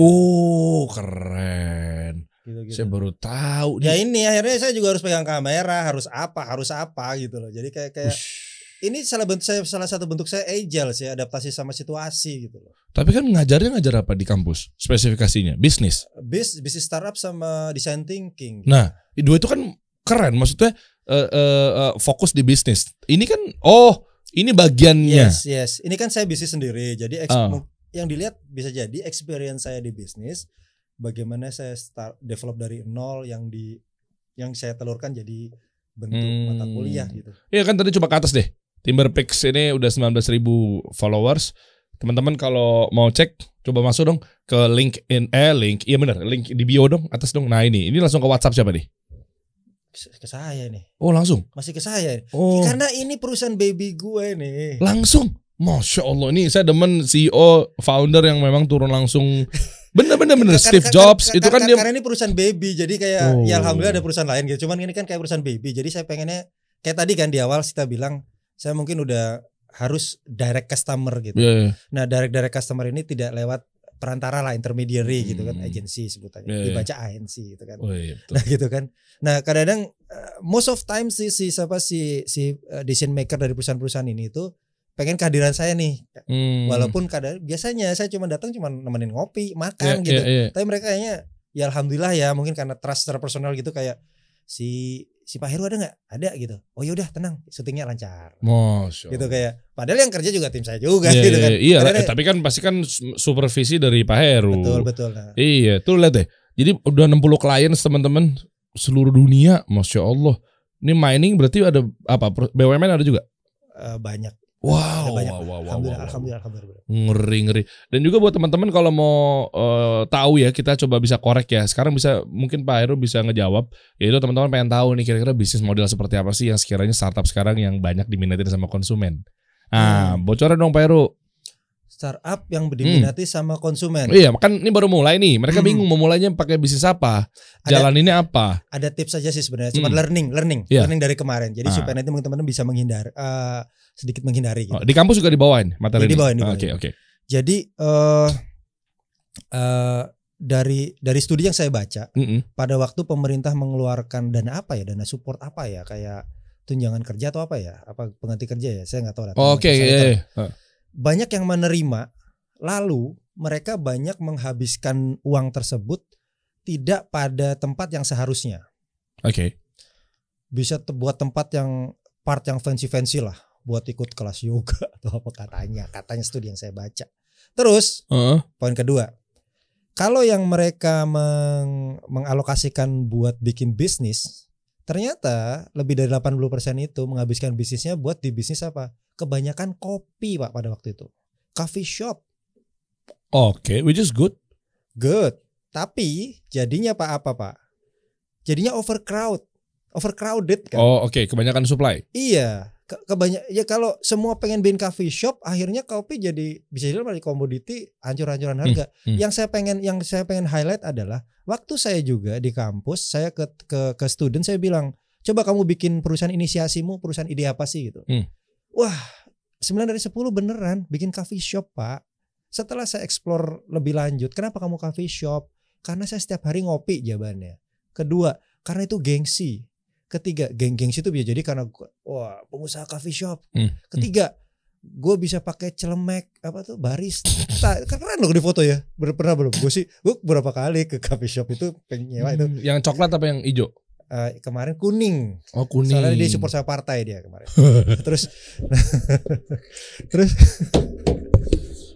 Terus ini apa namanya? Jadi coffee shop gitu loh. Jadi tipsnya adalah teman-teman kalau mau cari membuat startup perusahaan rintisan itu tadi lagi mulai dari 4C deh. C-nya customer-nya deh. Jangan dari Anda, maksudnya itu terus tadi lanjut lagi yang coffee shop tadi ya. Sorry, takut kepotong. Saya takut lupa nih. Saya tanya, kenapa coffee shop gitu? Ya saya soalnya pengennya karena ini kan deket sama saya ya, in daily gitu ya. Terus pasti laku deh, pasti ini. Kenapa? Saya bilang, ya kesimpulannya faktor kegagalanmu akan lebih tinggi dong kalau kayak gini. Subjektif. Iya kayak gitu, jadi gitu kayak jadi subjektif. Karena kamu merasakan tren. Nah, Yang susah dari anak-anak kita sekarang ini, mungkin bukan anak kita doang, semua orang tadi dosen-dosen yang lama juga ya kan. Jadi rektor ya, dekan rektor ya. Ini himbauan semua dari Pak Heru ya. Terus mereka kalau udah punya ide nih, gitu kan. Mereka merasa idenya paling bener udah sedunia akhirat gitu loh. Ngerti gak? Kayak ide gue paling keren bos gitu. Dan mereka akan cenderung mencari teman-teman buat jadi partner itu yang seide sama mereka, yang sejalan sama mereka kan. Iya. Justru bukan mencari orang yang saling melengkapi gitu.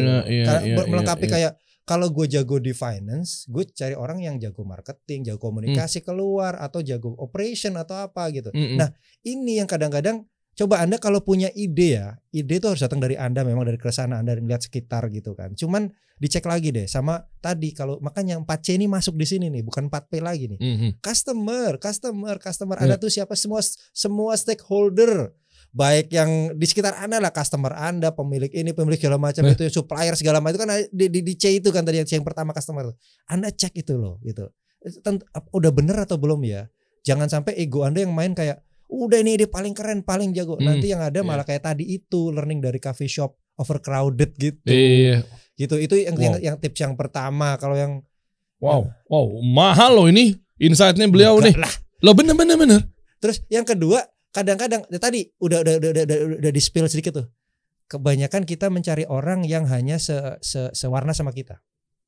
Dulu saya pernah ya belajar training, saya lupa deh. Orang Itali tuh ngajarin namanya brand color.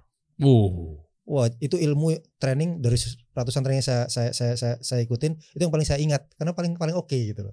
Kan ada brand warna otak ya. Ada yang hijau, ungu, merah sama biru. Intinya ini mengaruhi, kalau biru tuh orangnya lebih hati lah, main hati. Taunya dari mana warna otaknya? Dibuka dulu tuh pala. Dites. Dites terus pakai gergaji gitu kan. Gergaji? Enggak gila, gue percaya lagi. Itu profiling, profiling. Jadi ini kalau ini nih hijaunya, kalau gue lihat Om Dery nih. Gue apa? Biru deh, kan sama-sama kasih solusi, boleh nggak? Iya. Jadi nggak ada yang absolut bahwa kita tuh hijau total, nggak ada. Hijau tuh apa? Hijau tuh lebih. Saya hijau nih.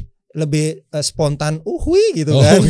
Lebih spontan, lebih mikirnya lebih cepet, lebih kadang-kadang risiko udah nanti aja gitu.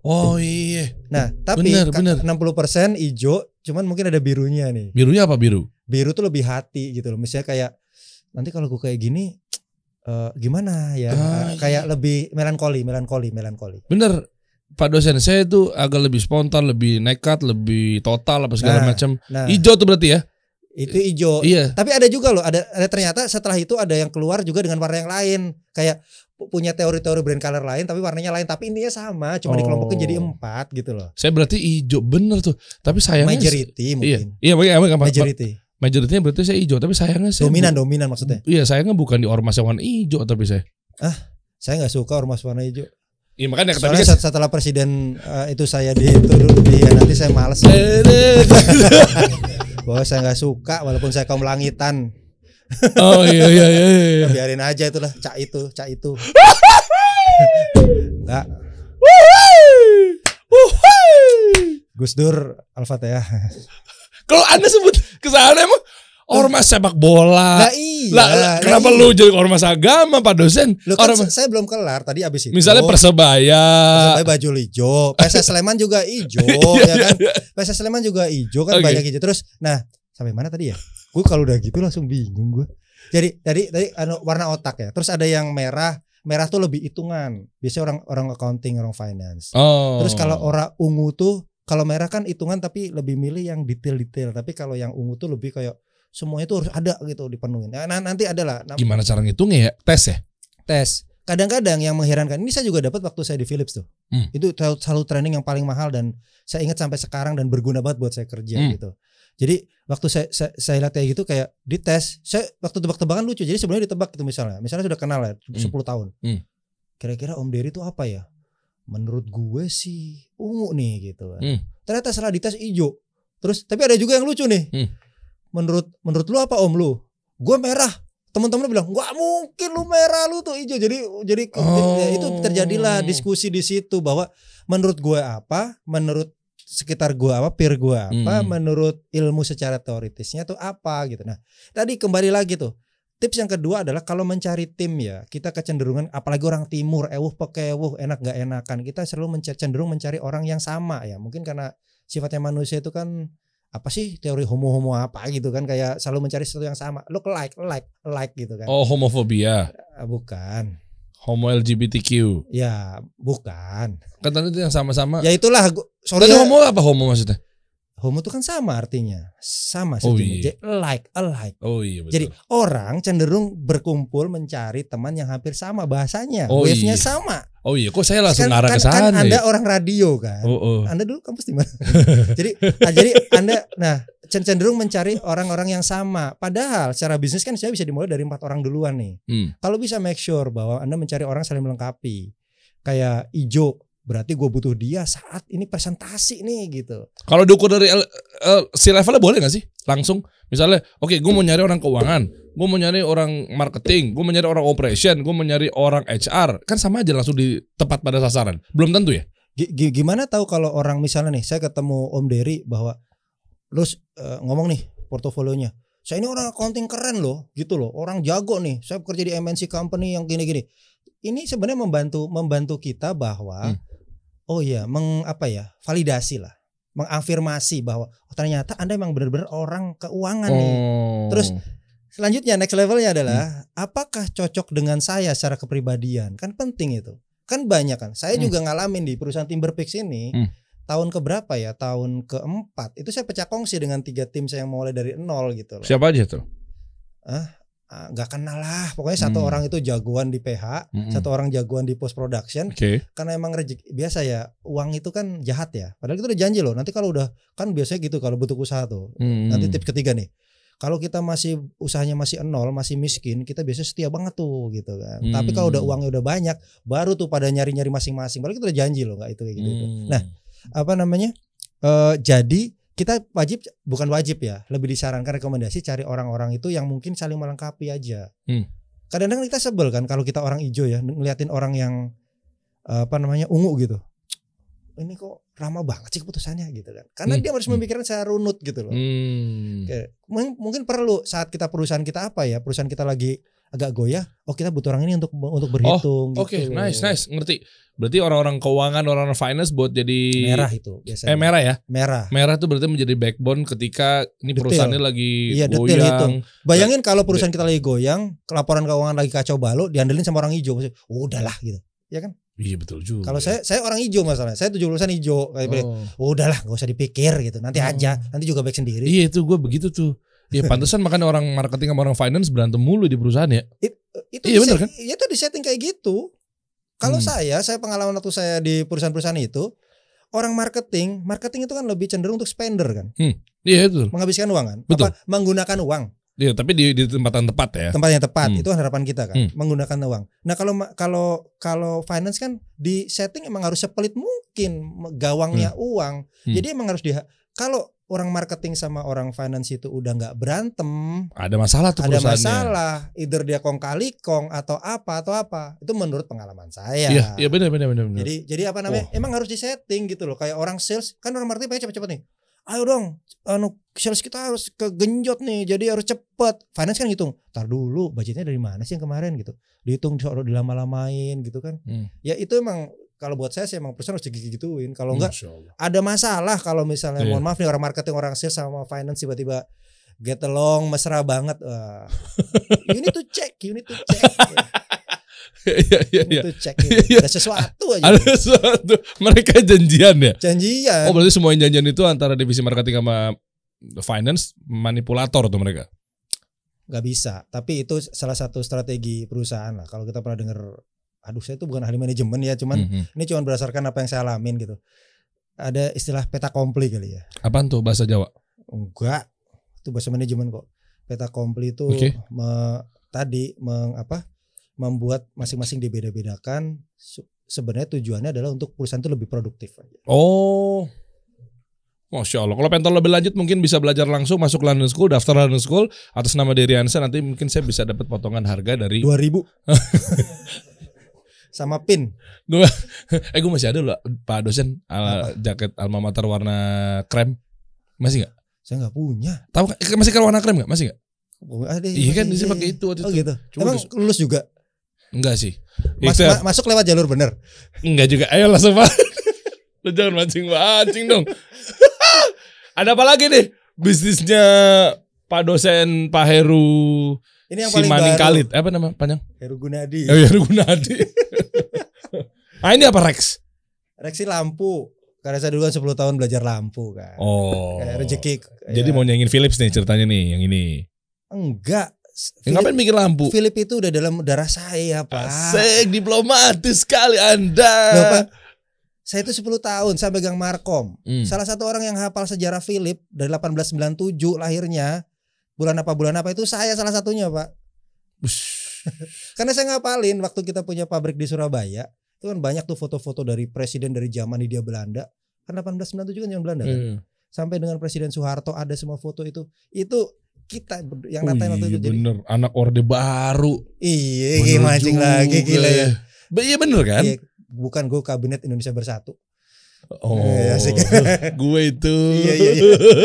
Masya Allah, ya. Bener juga ya anak. Ya bikin perusahaan kayak gini lah, ini jualan lampu. Pantesan kuning ya logonya ya. Iya, tapi bawahnya hijau sesuai dengan personality gue. Yang biru itu sesuai dengan kasih solusi. Enggak. Peres lu. Enggak ada apaan sih. Kuning aja Orde Baru. Munir kemana ya? Waktu itu sih ke Belanda terakhir pamit. Coba lihat yang lainnya dong. Lihat yang lainnya. Sanggar Jiwa. Wih, Sanggar Jiwa nih. Ya ini kayak refleksi gitu lah. Lebih mindfulness gitu. Coba ke bawah dong. Coba lihat dong. Ini bisa untuk konsultasi apa segala macam. Iya. Oh, buat ini pengetahuan anak apa segala macam. Iya. Oh, itu barang Inspigo. Oh, Tio. Iya. Kenal tuh ya Tio. Ada siapa lagi di sana tuh dalam tuh? Ada Dipo, Nino. Iya.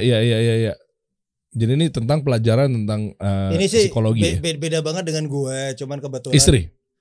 Bukan teman. Ada teman terus tiba-tiba enggak tiba-tiba juga ya. Itu maksudnya dia ngerti gue punya pengalaman di marketing, minta bantuan untuk yaudah yuk bantuin dari sisi marketing communication-nya. Masya Allah. Masya Allah. Untuk lebih lengkapnya mungkin nanti bisa belajar atau ada kursus sendiri nggak? Konsultasi Pak dosen. Apapun itu buat teman-teman yang mau belajar tentang startup atau kuliah aja di London School atau gimana? Ya kalau yang student London School ya udah yuk belajar bareng-bareng di kelas, di luar kelas pun siapapun yang pernah jadi student saya itu garansi seumur hidup kalau mau tanya jawab gitu kan. Insya Allah kalau ya apa sih yang bisa kita bagi gitu kan, cuman ini doang apa yang otak gua gitu kan. Ya insya Allah nggak di charge lah gitu. Oh, insya Allah. Jam berapa ngajar? Semester ini belum ditentukan nih. Yang kemarin paling baru kelas pagi, siang, sore, malam sih? Pagi sampai malam. Hah? Semuanya? Iya. Saya waktu itu siang tuh. Pagi sampai malam, tapi studinya kan ganti-ganti kan, kelasnya ganti-ganti. Kan. Oh iya. Kan kalau di luar kelas, yang di luar sesi formal, kalau mau ini kebetulan udah bisa silaturahmi di sini nanti atas izin Om Dery.